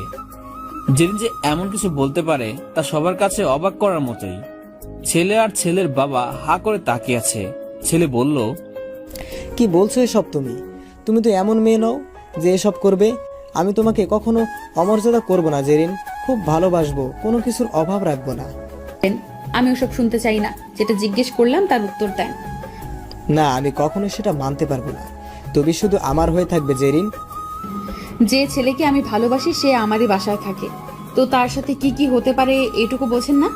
জাইনের সাথে আমি কয়েক রাত থেকেছি, এমনকি ওর সাথে শারীরিক সম্পর্কও করেছি, কারণ আমি ওকেই ভালোবাসি আর ওকেই বিয়ে করব। আপনি এসব জেনেও যদি আমাকে বিয়ে করতে চান করতে পারেন, তবে জেনে রাখেন আপনি আমার নামমাত্র স্বামী হবেন আর বিছানায় থাকবে জাইন। এসব কথার বাইরে জানাজানি হলে মান সম্মান হারাবেন আপনারা। এখন বলেন, করবেন বিয়ে? আর জোর করে বিয়ে করতে চাইলে বিষ আমিও খেতে পারি, সেটাও মনে রাখবেন। জেরিনের মুখে সব কথা শুনে সবার মাথা ঘুরছে। কথাগুলো একটু অন্যরকম হলেও এখনকার সিচুয়েশনে এটাই পারফেক্ট। হয়তো এই কথাগুলো অন্য সময় বললে নিজেদের মাঝে ঝামেলা হতো, কিন্তু এই একটি কথার জন্য দুটো জীবন বেঁচে যাবে। ছেলে আমার দিকে তাকিয়ে বলল, সত্যি কি এমন কিছু হয়েছে তোমাদের মাঝে? কিছু হোক বা না হোক, পরেরটা শুনেননি? বিয়ে হলেও ওর বিছানায় আমি থাকবো। তবুও বিয়ে করতে চান? ছেলে চোখে পানি এসে গেছে। তারপর বলল, আমি চাই যে আমার স্ত্রী হবে সে শুধু আমারই থাকবে, অন্য কারোর সাথে তাকে ভাবতেও পারবো না। তোমাদের ভালোবাসা সার্থক, সুখী হও তোমরা। শুধু এই কথার জন্য জোর করলাম না। সুখে থেকো তোমরা। ছেলে আর তার বাবা মাথা নিচু করে চলে গেল। আঙ্কেল আন্টি একজন আরেকজনকে দেখছে অবাক চোখে। তারপর কাজী বিয়ে পড়ানো শুরু করলো। সব ঠিকঠাক মতো হয়ে গেল। জেনের আম্মু জেনকে পাশের রুমে নিয়ে জিজ্ঞেস করলো, মামনি, সত্যি কি তুমি এমন কিছু করেছো? আরে না, ওটা তো ওনাদেরকে বোঝানোর জন্য বলেছি। তুমি কি জানো না তোমার মেয়ে কেমন? সত্যি অনেক ভয় পেয়ে গিয়েছিলাম, মান সম্মান বুঝে চলে গেছিল। উফ, এখন আর এসব নিয়ে ভেবো না তো। মামনি, তুমি রুমে যাও, আমি জেনকে বলে পাঠিয়ে দিচ্ছি। একটু জলদি করো আম্মু। যা শয়তান। আজ আর রাগ করো না আম্মু, মেয়ের বিয়ে হয়ে গেছে। বুঝেছি। আমার স্টুডেন্টরা বলল, ভাইয়া না থুক্কু, দুলাভাই কনগ্রাচুলেশন। আজ থেকে কিন্তু দুলাভাই বলে ডাকবো। আর হ্যাঁ, আপুকে কষ্ট দিলে কিন্তু খবর আছে। আপনার বিয়ের খুশিতে আগামী 2 দিন আমাদের ছুটি। হ্যাঁ ঠিক আছে। এখন যান, আপু আপনার জন্য ওয়েট করে আছে। হ্যাঁ আচ্ছা ঠিক আছে। আচ্ছা আসছি আমি শালিকা। অবশেষে বাসর ঘরে প্রবেশ করলাম। জীবনের নতুন অধ্যায় শুরু হলো। জেরিন ঘোমটা দিয়ে বসে আছে, আমি ওর পাশে বসে ওর ঘোমটা সরিয়ে বললাম, আর লজ্জা পেয়ে লজ্জাপতি সাজতে হবে না ম্যাডাম। সবার সামনে যা বললে তাতে আমি মাটিতে তুলে যাচ্ছিলাম। এই কথাগুলো না বললে বিয়ে আটকাতে পারতে তুমি। ভাগ্যিস সেদিন আল্লাহ যা করে ভালোর জন্যই করে। আজ থেকে আমি তোমার, তুমি আমার, আর কোনো বাধা নেই আমাদের মাঝে। পরিবারের দোয়া ছাড়া কেউ কখনো সুখী হতে পারে না। আমরা পালিয়ে বিয়ে করলে হয়তো বাবা মা কষ্ট পেত, তাই এখন সবার দোয়া আমাদের জীবন যেন সুখের হয়, এটাই চাই। আমার বাবা মা বেঁচে থাকলে আজ অনেক খুশি হতো। চলো না মায়ের দোয়া নিয়ে আসি। চলো। আমি জেরিনকে নিয়ে ছাদে চলে গেলাম। আমার রুম থেকে মায়ের ছবিটাও নিলাম। তারপর ছবিটাকে সামনে ধরে বললাম, ও মা, মাগো দেখো তোমার জাইন আজ বিয়ে করেছে মা। তোমার ফুটফুটে সুন্দরী একটা বৌমা হয়েছে। আজ তুমি থাকলে তোমাকে সালাম করতাম দুজন। ও মা, আমাদের জন্য দোয়া করবে না? কথাগুলো বলতে বলতে চোখে পানি এসে গেছে আমার। জেরিন পানি মুছে দিয়ে বলল, মন খারাপ করো না, আম্মু আমাদের উপর থেকে দেখছে আর মন ভরে দোয়া করছে। আকাশ তাকিয়ে মায়ের চেহারাটা দেখার জন্য চাতক পাখির মতো তাকিয়ে আছি। হয়তো মা দূর থেকে দেখছে তার ছেলে আর বউকে। দূরের একটা তারার ঝলকানিতে মনটা খুশিতে ভরে গেল। হয়তো মা কোনো ইশারা দিল। অবুজ মনটা সান্ত্বনা পেল আমার। জেরিন বলল, শোনো না, ফাতেমা যতদিন সাবালিকা না হবে ততদিন আমরা বেবি নিব না, কেমন? ও বড় হোক তারপর নিব। জেরিনকে জড়িয়ে ধরে ওর কপালে চুমু খেলাম। বললাম, সত্যি আমি খুব ভাগ্যবান তোমাকে পেয়ে। কিন্তু এত সহজে তো তোমাকে মাফ করব না বরমশাই। বলো কি চাও? রিক্সাওয়ালার প্রেমে পড়েছি, তাকে বিয়েও করলাম। তাই কাল আমাকে সারা শহর ঘুরাবে তোমার রিক্সায় উঠিয়ে। আমি বউয়ের সাথে থাকবো আর তুমি সেই আগের বেশে। আচ্ছা ঠিক আছে, ঘোরাবো তোমাকে। তাহলে রিক্সাওয়ালার প্রেমটা সার্থক হয়েছে, তাই না? 100-তে 100।